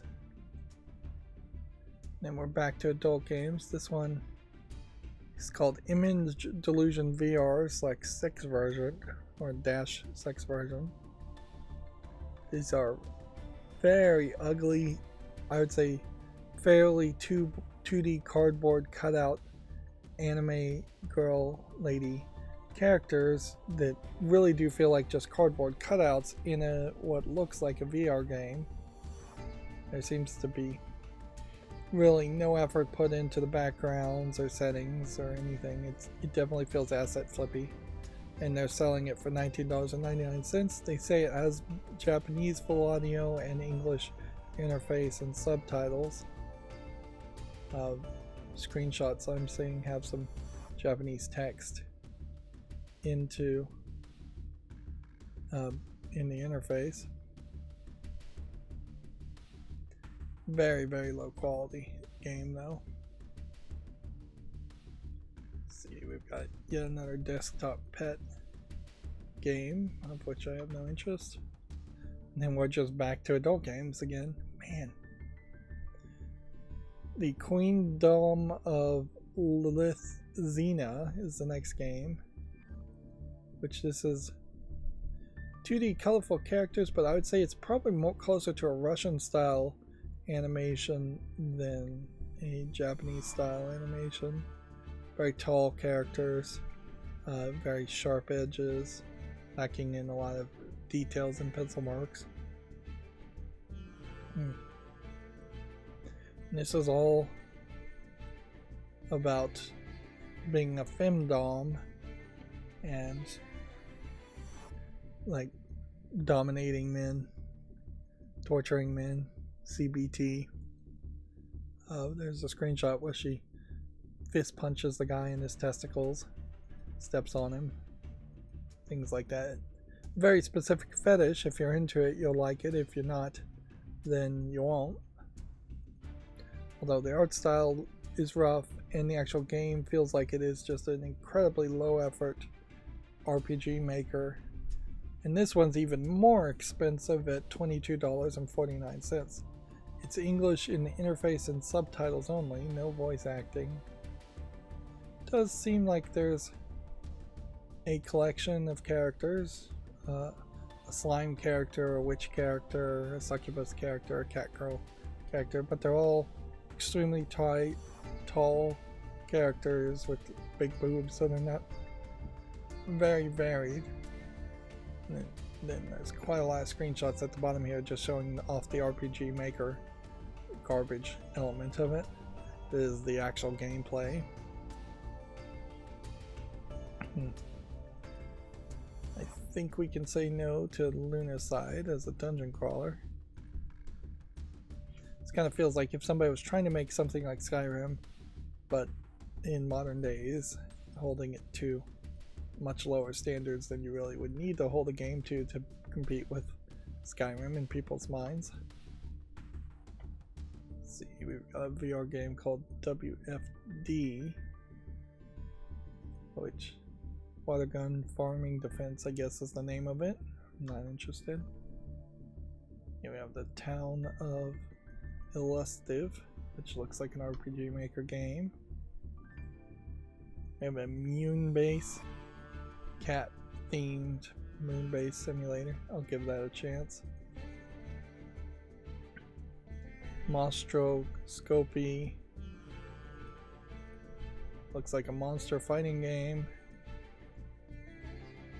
Something called Talented, which I assume is,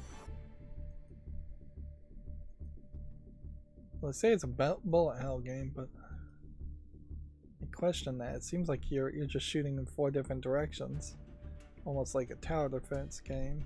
Yeah, wave survival game. So it's pixely and you're just shooting left or right. I don't think that really falls under the category bullet hell, but I'll give this a chance anyways, despite being, in my opinion, mislabeled. Alone looks like garbage. Battle for the board. I was thinking about that game Raft, and if it's reasonable to potentially play that in single player or not. I'll never know until I actually purchase the game and play it. I don't think I've actually purchased it yet, but my fear is that Raft would just have a ton of grinding in it, particularly in single player, in the same way that trying to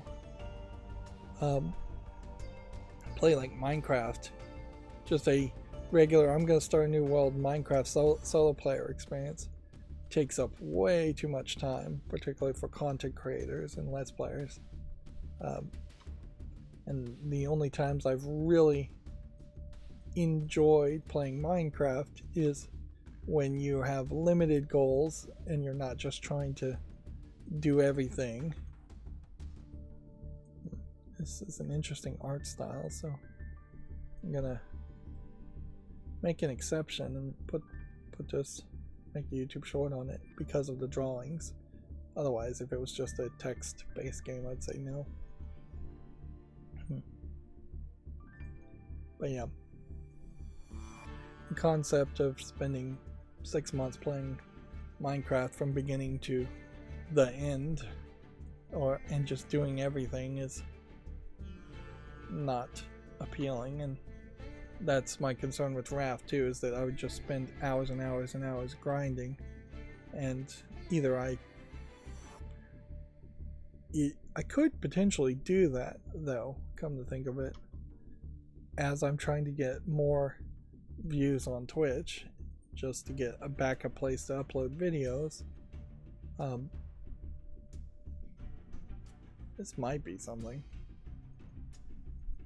But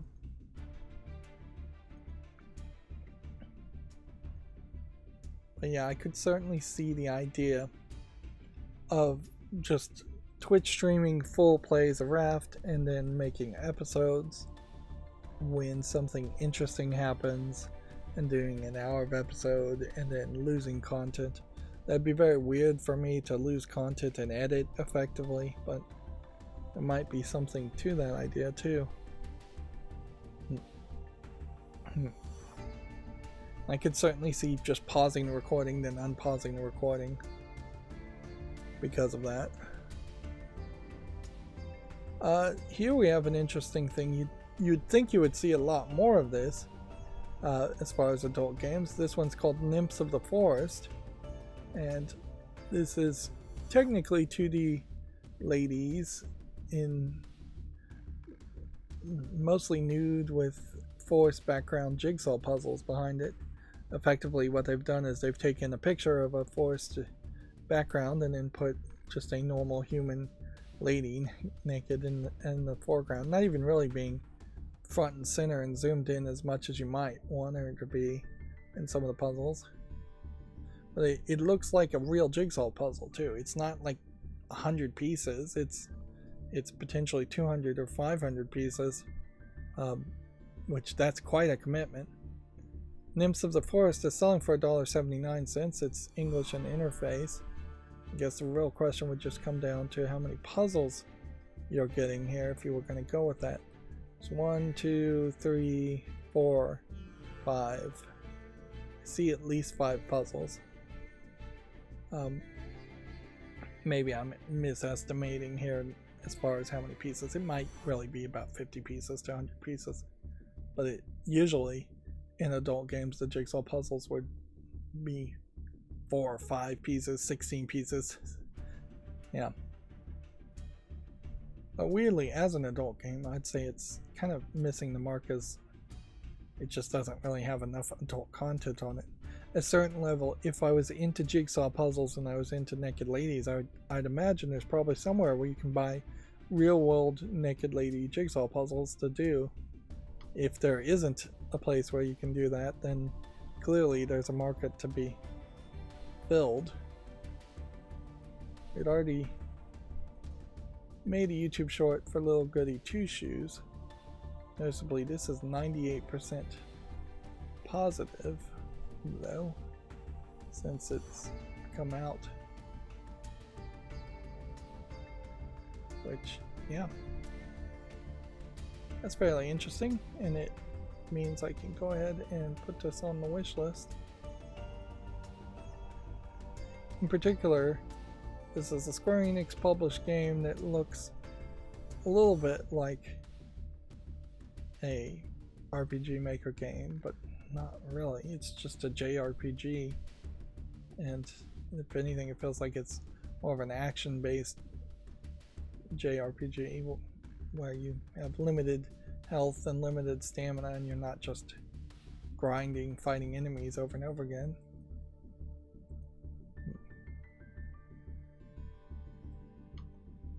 I suspect it might be a fairly short RPG too.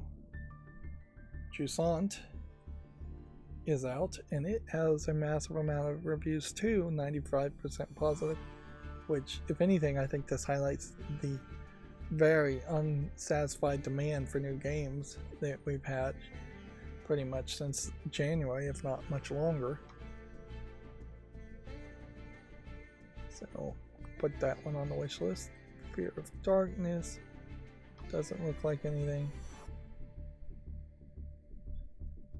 Let's see, we've got a game called We're Wolves, which might be something. Viking Chef. Beast Frenzy doesn't look good enough. Bile doesn't look good enough. Here we have yet another adult game called Elves from Elsewhere. These are 3D CGI characters with elf ears. The elf girls, there's an elf guy, all seem to have very, very big hips and very big chests. The background doesn't look particularly interesting, and I assume this is just a visual novel. The elf guy actually isn't a guy or an elf. He has regular ears and glowing eyes, so I assume he's possibly some kind of satyr or demon. Not particularly impressed by the quality. It's selling for $8.09, English interface and subtitles. But yeah. Looks like there might be 1, 2, 3 elf girls. You notice that there's a fairly consistent pattern that is followed, where you're seeing one guy to 3 girls very often. And we have a horror game called Leave Alone Death, which is drawn in kind of this cutesy comic book style, but is obviously very creepy in the visuals. I don't know if comic book style is really the right word to use here.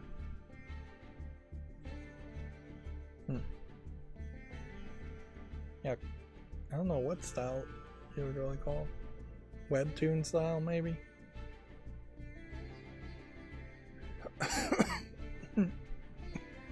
And I guess for a free-to-play game, I want to see if it has enough relevancy before I just add it to the library. If I was just trying to get the most library, I could probably go and add every free-to-play game ever to the library, but that would only just make my Steam library overfull with garbage I really didn't want to play. So it doesn't logically make a lot of sense.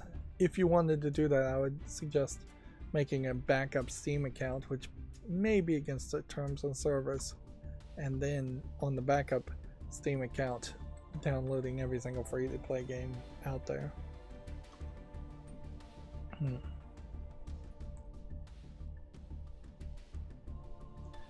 Well, this screenshot looks interesting for Feywing, but the rest of them look absolutely terrible. Well, that's gonna be no. Hokkaido game. Some kind of physics game. You build Hokkaido by piling up prefectures of Japan. Which maybe for a Japanese person learning the shapes of prefectures makes sense, but this would be the equivalent of a United States citizen trying to play some kind of physics-based Tetris with the different shapes of the United States themselves, which is not really that interesting or educational even.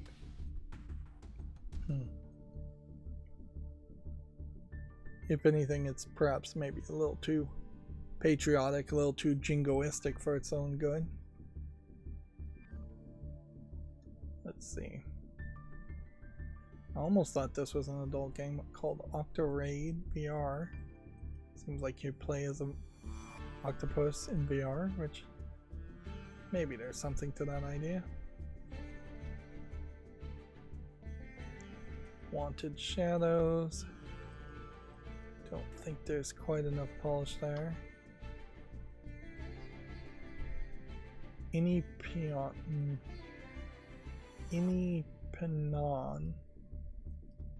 I don't know how you'd pronounce that. And there might be something to this. This looks like it's kind of a point-and-click adventure game of some sort, if I was to guess. Actually, didn't have the point-and-click tag, so I'm probably wrong. Circuit Speedsters. Apparently really popular. It's on my wish list. From my own personal opinion, I'm not seeing anything great here.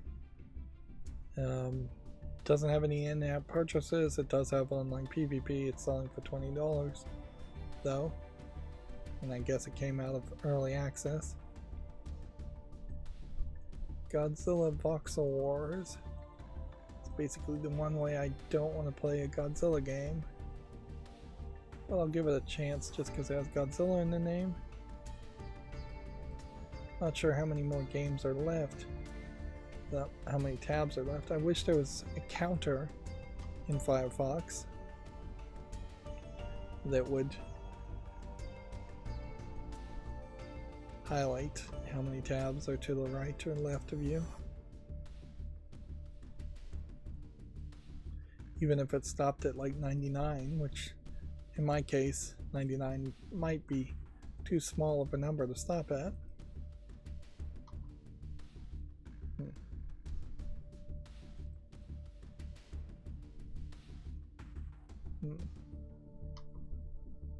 Particularly now, if I was going to make YouTube Shorts, making anything with Halloween in the name is going to be too late. It's going to come out at least 30 days from now, I would suspect. That's another problem I had yesterday, is that I was sitting around and not really feeling like doing anything. I was also not like running a macro to make YouTube Shorts, so I was not being efficient with my time. And the whole point of making the macros is to have this kind of automated, you only have to pay attention to it a little bit, extra work happening. The problem with it though is if you're like me and you're falling asleep every 4 hours or so to either insomnia or hypersomnia, you're not going to be guaranteed to be awake while a stream potentially is going, and the stream could just go on forever, which on Twitch may not really be that big of a deal. It's a big deal if you start streaming and there's a camera on you, but if I'm streaming the making of YouTube Shorts, it would just, the microphone is muted and it would just show the last YouTube Steam video game it looked at for hours and hours.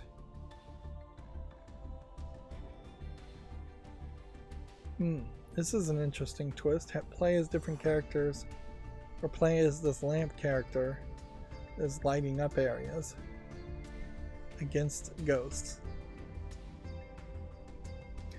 Yeah, I was memeing and joking about this on my private YouTube as far as the phrase ghost hunter and the fact that nobody actually can hunt ghosts. They're assumed to be immortal beings in most canon. Like Sam and Dean from Supernatural, I guess, are real ghost hunters. And so on that, I could have said that, but really the people who call themselves ghost hunters are at best researchers, probably without a charter, without anybody funding them. And they should call themselves ghost researchers. This game, You Will Die Here Tonight, it's already on the follow list, so it's making good progress though. But I wouldn't be surprised if a lot of horror games get a lot of feedback in the first few days around Halloween, if they're Halloween themed, and then they drop off and don't get any feedback or reviews ever again. I'll give this Headbangers Royal Rumble a chance. Man, I wish I could stop mispronouncing things. Com-ET. I assume it's supposed to be comment, but the way it's spelled, it feels like it should be something else. So you just have like this one pose of this lady here, and then you have a visual novel, and that's it. So that looks particularly boring. Let's see. We got a point and click adventure game called Substitute Priest, which looks like it might be funny, but it also might be a little offensive. Probably isn't that long. I would say at $3.19. This Tamageddon doesn't look like anything of interest. You have another game that's already on the fall list called Ghostland Yard, which is fairly positive. I'll leave it on the fall list. Alright, and then we have another adult game. This time it's 3D CGI ladies and goblins. This one's called Goblin Quest. So you've got these big green-skinned goblin characters. There's a shorter green-skinned goblin character. Every character seems to have very large boobs, and looks like the actual gameplay is once again just RPG Maker garbage. Screenshots look particularly poor for this game. It's $1.99 English for the interface and subtitles. And yeah, there's very little description, very little anything here. Not even consistent resolution on the screenshots. Some are cropped with black bars on the edge, so at different resolutions even, where some are full screen. I would have to really question if there is a significant amount of people who even have an interest or fetish in goblin characters in general. I just don't think it's anywhere that popular.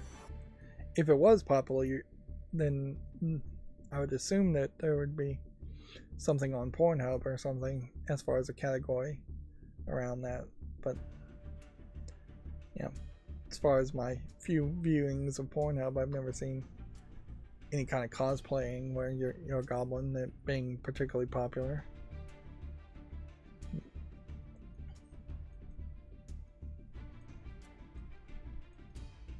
Yeah.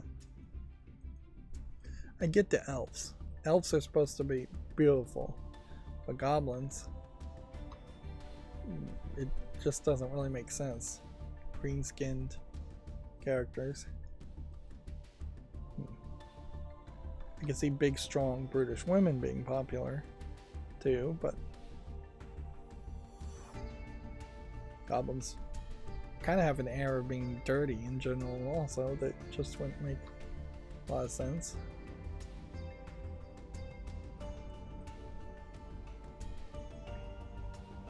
So here we have a game that looks like an 8-bit NES game and also looks like garbage, and I suspect never was an 8-bit NES game, and even if it was, it's not relevant enough that I remember it. So I'm gonna say no to that. Here we have something called the Police Mystery, which seems like this is one of these Chinese games. You've got low effort asset flipped, basically porn models of characters, this time clothed, but being giant for what is effectively, I think, a vor fetish of being tiny, being swallowed by giant women, which that is a fetish that is fairly popular actually. There's a lot of vor, if I'm describing vor correctly. I might be not. $16.99 is quite a bit. It says it has English full audio. I wouldn't suspect that there's too much there, and it doesn't really feel like there's a game here.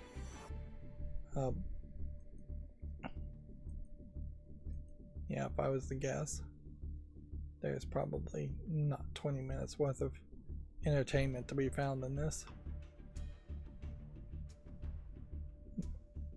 Again, that's kind of an example. Even if you were going to make a game like that, you might as well just go the full Monty and have nudity in it and put it in the adult section. It's not going to compete against other games in the non-adult section at that level of quality. It might sell in the less competitive adult section.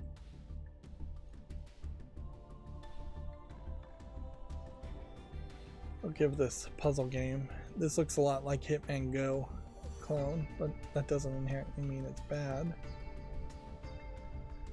Here we have yet another Backrooms garbage game, although it looks to me like there's a little bit more going on here, but clearly it's not being received well. Let's see. Pirate Patrol. Might be something. Here's an example of a game that might actually be really good in motion and just looks terrible in screenshots. Looks like it's a player versus player shooter. Yep. And I imagine most people won't really give it the time of day. All-time peak so far is 21, but it did come out yesterday. But yeah, I don't think anybody really wants very low quality visuals in their first-person shooters. Imagine good quality visuals helps professional first-person shooter players quite a bit. Let's see, I think we can say no to the show is over. And I'll give Disruptive a chance, but it's probably nothing. And we've got a game called The Kidnap.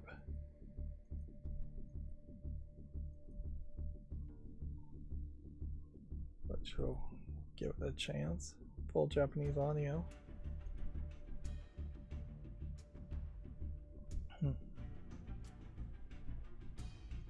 Here we have what looks like a mobile phone port, which I'll give this a chance to put on the fall list, but because everything is so squished this way, it just wouldn't look good on a YouTube short, so I'll skip it for that. English and Korean for on-air island survival chat. I wouldn't be surprised if this literally is just chatting though, and it's actually just a visual novel. People don't. Yeah, it looks to me like it is a visual novel only. I wouldn't be surprised if people aren't super impressed by the visuals. And I would hope that it was an actual mobile phone game first, and this is just importing it with not enough polish to PC. And hopefully we're close to being done.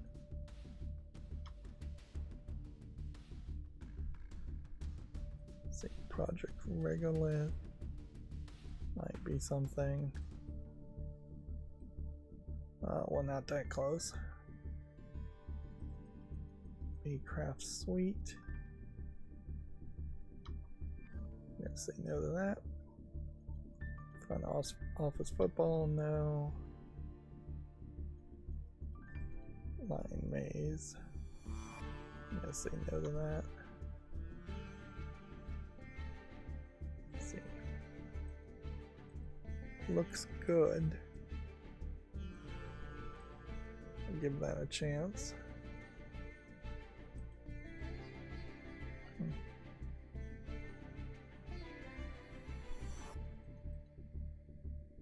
Nothing there of interest. We're back to adult games. Here we have AOA Academy 3D CGI characters. They look fairly nicely polished. The backgrounds look fairly well designed. Looks like there's about 8 girls here, each very unique and good looking. I assume this is just a visual novel. As far as the story, what does AOA stand for? I have no idea. Looks like one guy getting all 8 of the girls, potentially. One lady has tattoos. Has a lot of variety there. That's kind of the level of quality I'd like to see all the 3D CGI adult games. It's $11.24, not super expensive. Says it has English full audio.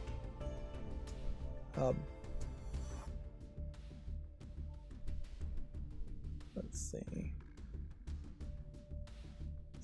Says it has 10,000 high def images, 20 to 24 hours of gameplay, 100 plus songs, episode 1 through 5, an engaging story. Yeah. Weirdly, skimming over it, I don't think I can figure out what AOA is. And I would even say, compared to the other screenshots, this showing off all the girls is actually a little lower quality than the other screenshots were. But here you can see a fairly diverse haircut styles and heights and bust sizes and legs and hips. Like, you're going with a lot of variety there, and that is certainly to be applauded for adult games. Like, I don't expect 8 girls in every adult game, certainly, but maybe get it up to 5 by default instead of 3. Like, you could at least get to that level.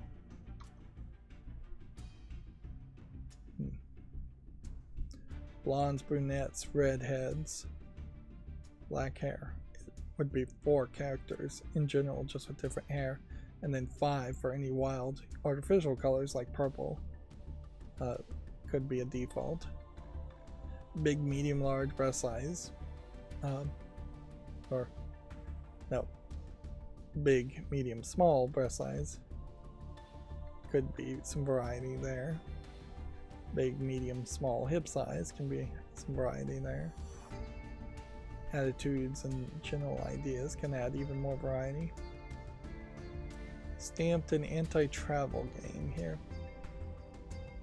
Yeah, I don't think I like this art style enough to go where this game is trying to push me.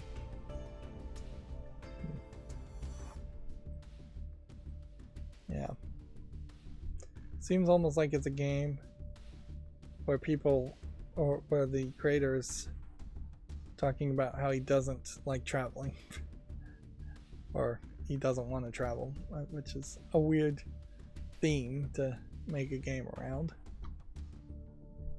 And yeah, just not enough visual polish there. Nothing on that game. Coin toss rainbow simulator. Looks like some kind of weird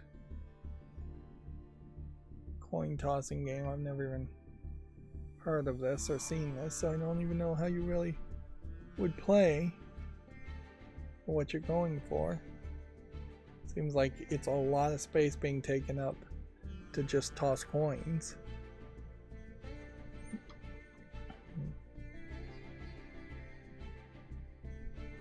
But yeah, as a game, it's gonna be a no. This game is also gonna be a no. I think this game will also be a no.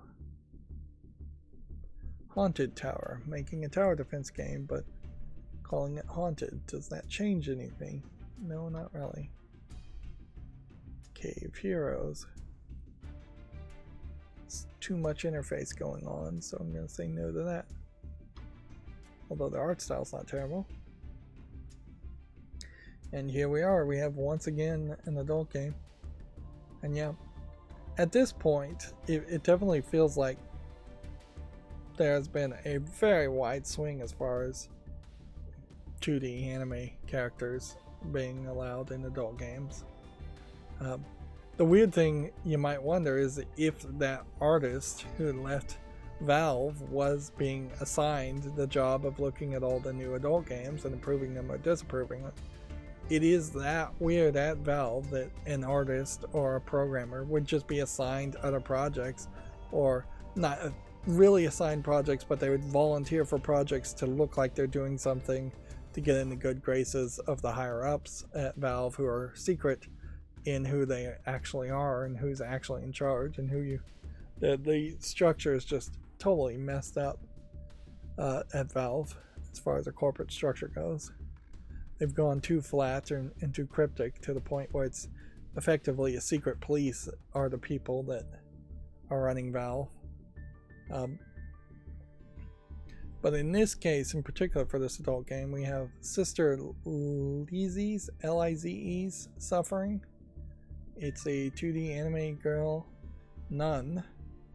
She's a anime nun. She's actually fairly short in her depictions in some of the modes. There's some RPG Maker elements too, but then there's also a lot of screenshots just focusing in on the adult content, for which there's a lot showing off her being tied up, bondage, S&M, tickled, tortured, things like that. Although light sexual torture, not real waterboard somebody torture. Which that is, in all fairness, I'm something glad I have never seen at Steam. Is a game that's just simulating actual torture. There's been a couple that have been dangerously close. But yeah, I don't think Valve wants to be associated with a simulator where you're just waterboarding people. Let's see. The game Sisters Leslie's Suffering is $7.99. Not too expensive. It's English, Japanese, and Chinese, and interface and subtitles, no voice acting. It has an additional story and graphics DLC for free. Additional adult story and graphics. So it's very possible that this game is not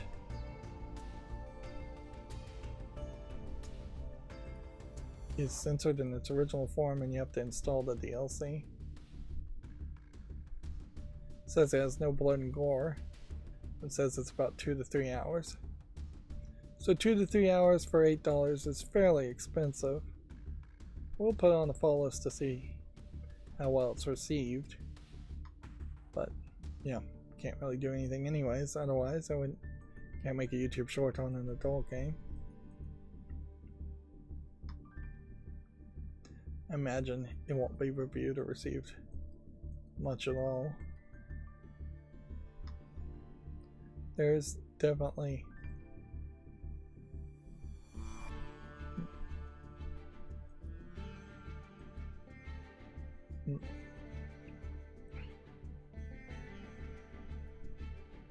seeing more adult games. Secret Shuffle game, social deduction game where you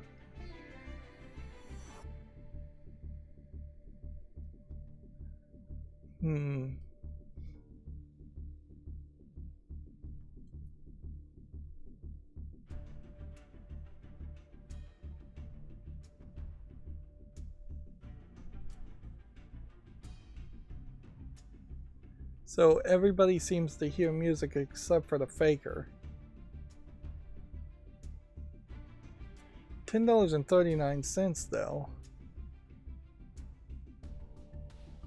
4 more players with phones and headphones. This is actually fairly expensive. First of all, you have to have headphones. Second, you have to have a phone.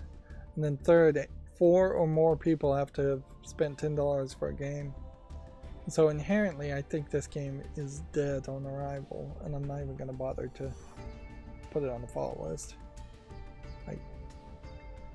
These kinds of games in general confuse me as far as how they're supposed to fit into the rest of games, in that you're really playing this. Well, wait a minute, let me ask this question. You're buying this game on Steam. How are you playing this on your phone in the first place?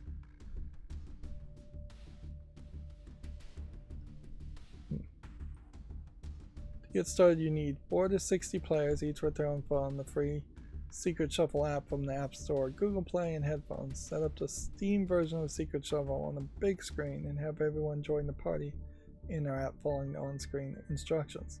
So you're paying $10 for one person to own it.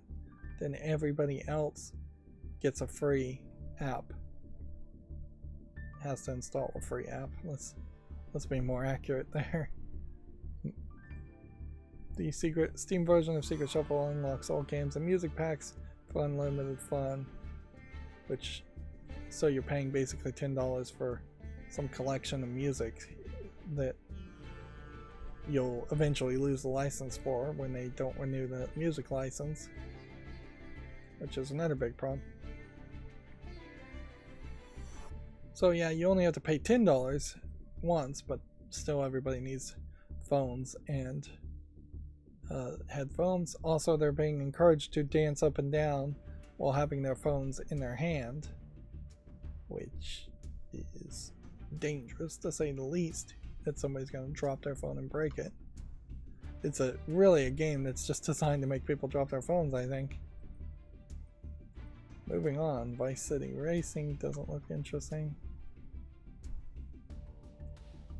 Impossible Bunny challenges. Looks a little too asset flippy. Surf the wind and race against 3 other bunnies. So you're not even bunny hopping then. Well, I thought you were bunny hopping from one location to another, kind of like a Crackdown game where you're just jumping like crazy, but it's not even it. That's even less interesting. Holy Mines 2. Give that a chance. I don't see a ton of puzzle games.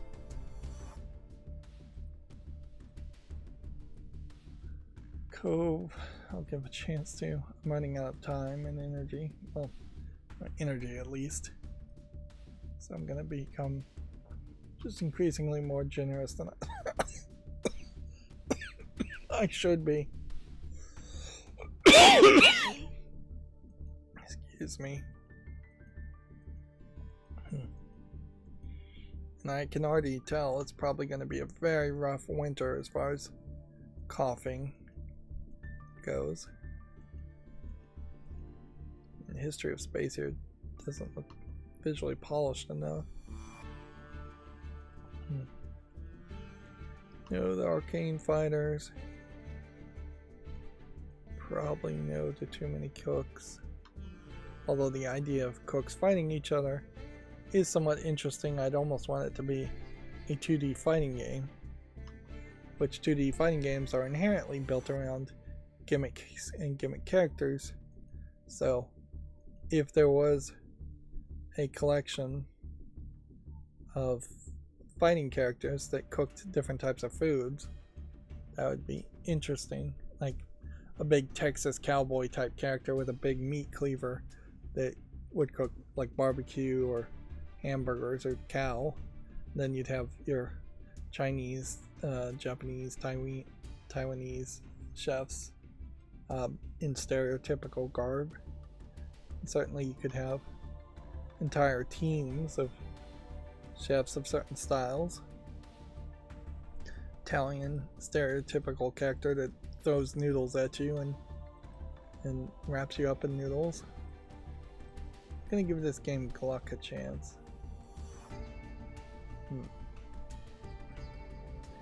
Of course, you're inherently going to be playing into stereotypes, so somebody's going to complain somewhere.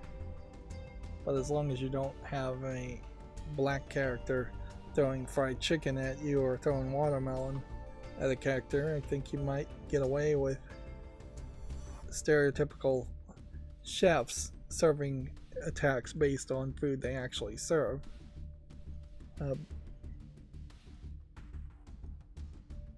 But yeah, you would have to certainly tiptoe over at least one character that could be made. This game, The Bed We Made, is already on the fall list. Feels like this game may have gotten more screenshots since the last time I looked at it, because this looks way more interesting the second time I've looked at it. This is the kind of game that you would hope mainstream video game journalists would find and play, but I wouldn't be surprised if we don't ever hear anybody playing this, just because it's from a company I don't recognize, Low Birth Games, and it seems to be a French company in general.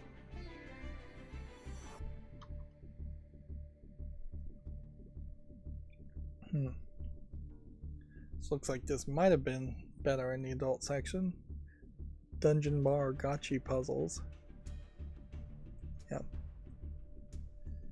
And anytime you see this guy with the head bandana, it's probably a meme game. But in general, I could have pretty well guessed that this is a meme gay guy game for 89 cents.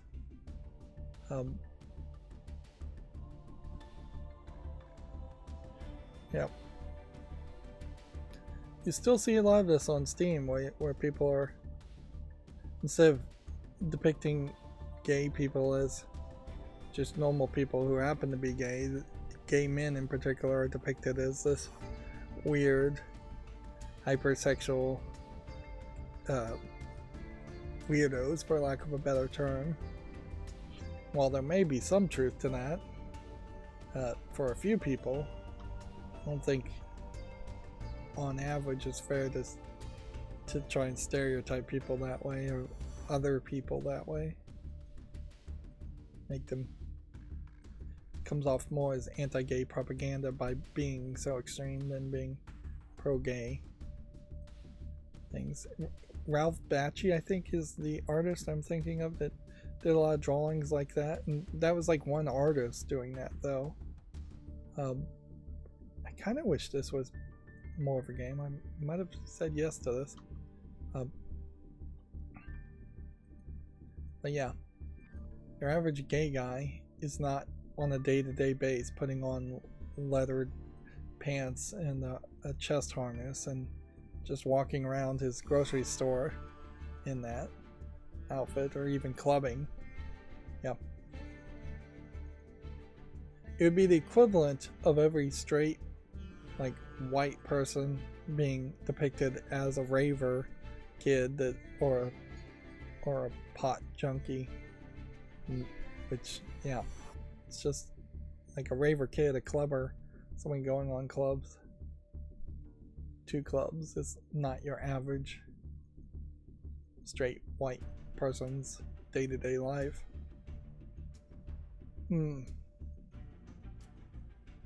This is called Kaleidocraft, but I'm really not seeing the kaleidoscope element here for most of these pictures. Some of them I get the idea that this could have been created with a kaleidoscope. I never have seen a kaleidoscope taken apart. That's something I'll look up, see if there's a YouTube video on it. I'm gonna say no to Kaleidocraft now. Again, just hurry up, hurry up, hurry up. Even the other equivalents, like it would be the equivalent of every straight, like,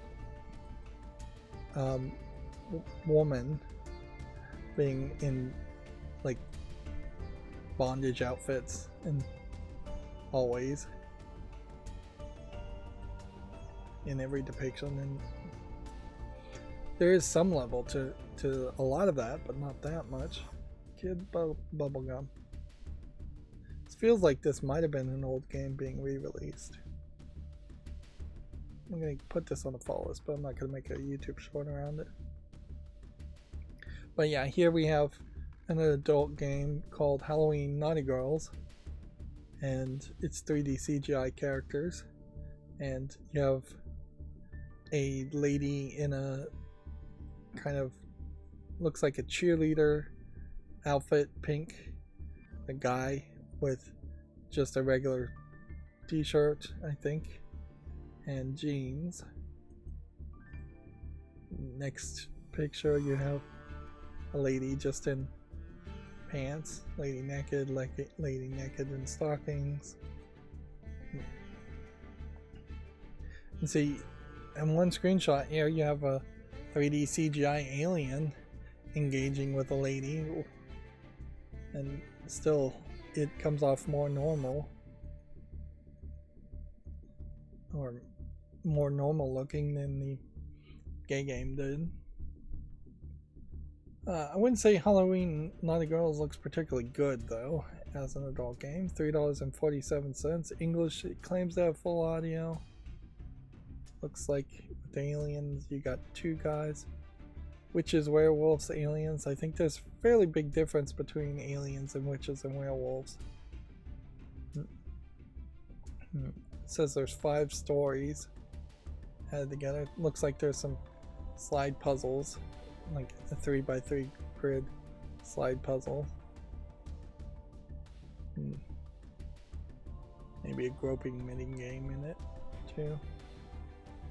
Again, $3.47 isn't that expensive, but I don't think there's much here.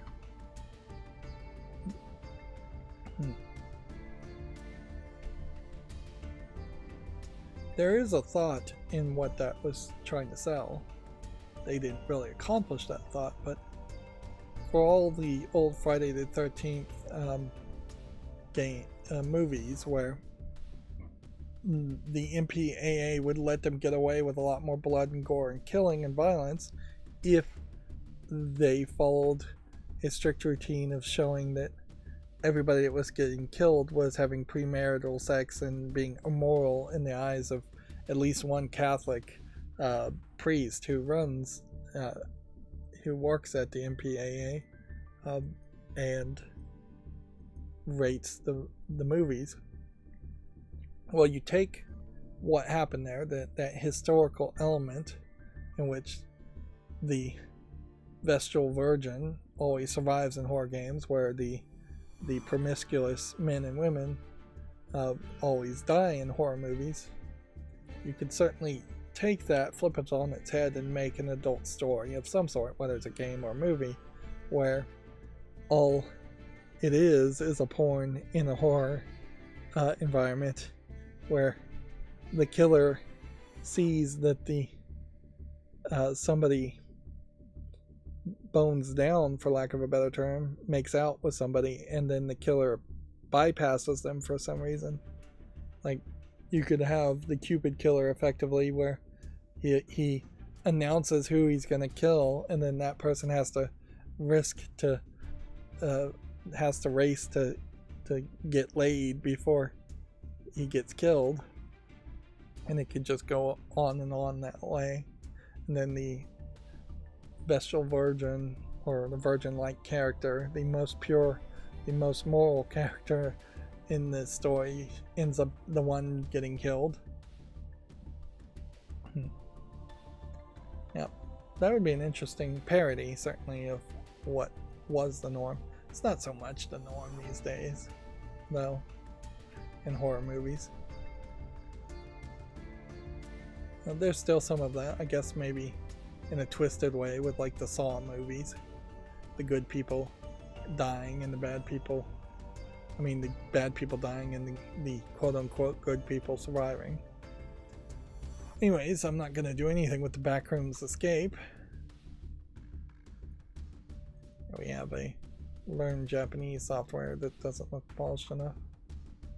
Honestly, I think you probably would need somebody to teach you Japanese face to face to have any chance of actually learning it, or you would have to at least be learning it alongside someone fairly young that's just consistently doing education in a language like Japanese.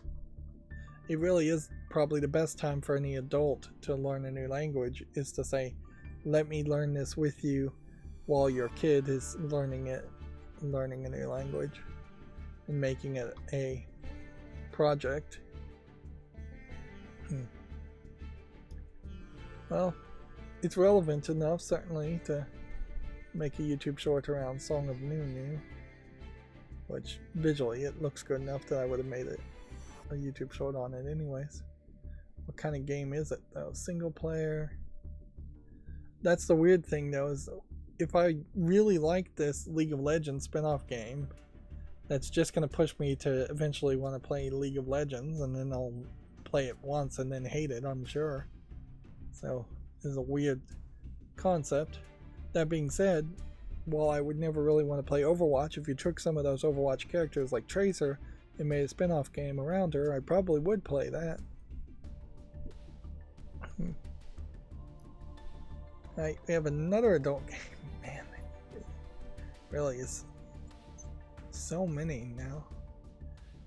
It'll be very interesting to see if this rate stays the same when we get into February and January.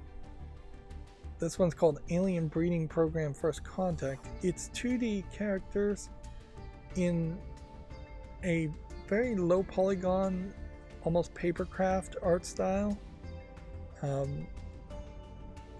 Papercraft is not really a thing.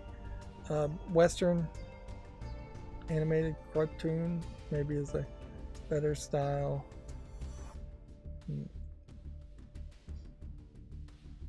I assume this is just a visual novel. Looks like there's an alien and then a different style of alien and then one lady and one guy maybe.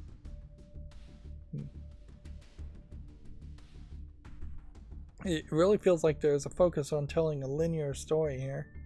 It says $9.99. Now with the subtitle First Contact, I wouldn't be surprised if there's hope for sequels. Interface is English, and then they say they have subtitles for English, French, Italian, German, and Spanish as the first languages, and then Simplified Chinese it was under the fold as the last language.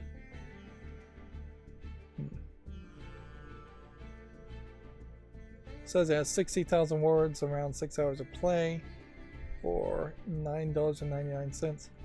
The thing here is normally I would just say no to this, but the visuals are so unique and so different.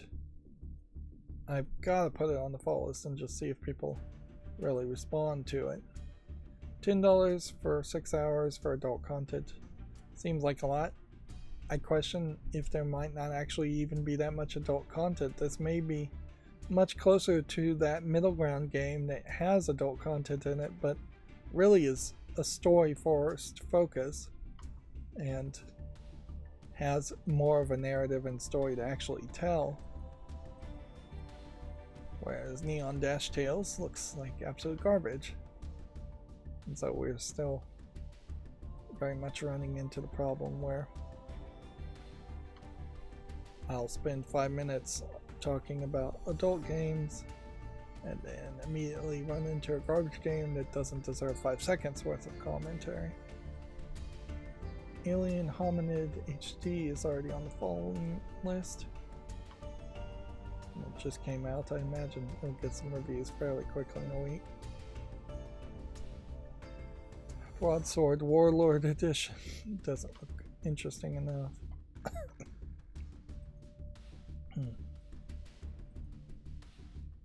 Definitely is streams like these where I wish I could tag somebody else in. Of course, it doesn't really benefit me any if somebody looked at half of the new games. It would have to be somebody that I trusted their taste and that they didn't have some severe bias that was very much against what my personal biases may be. But yeah, if somebody just went through all the bad games and eliminated things that I absolutely would agree with as far as being eliminated, I could go back and look at the saved games, the ones that are good enough to mention. Yeah, but then I would definitely have to be trusting someone else's curation, and I just don't know if I do that, if I would ever find anybody I could trust. Whoops.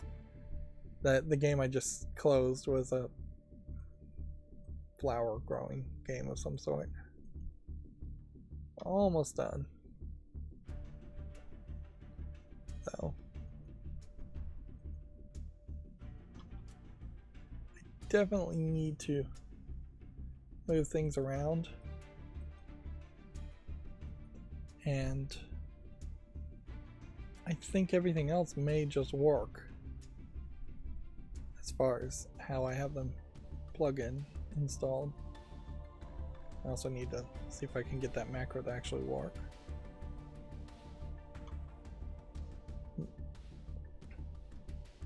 Yeah, I have a lot of work to do in general still. Anyways, that's going to be it for this stream. We ended up going fairly late. As always, I ask you to like, share, subscribe, comment, and watch every second of my videos. If you want to support me further, there's some links down below. Thank you for watching. Have a good evening.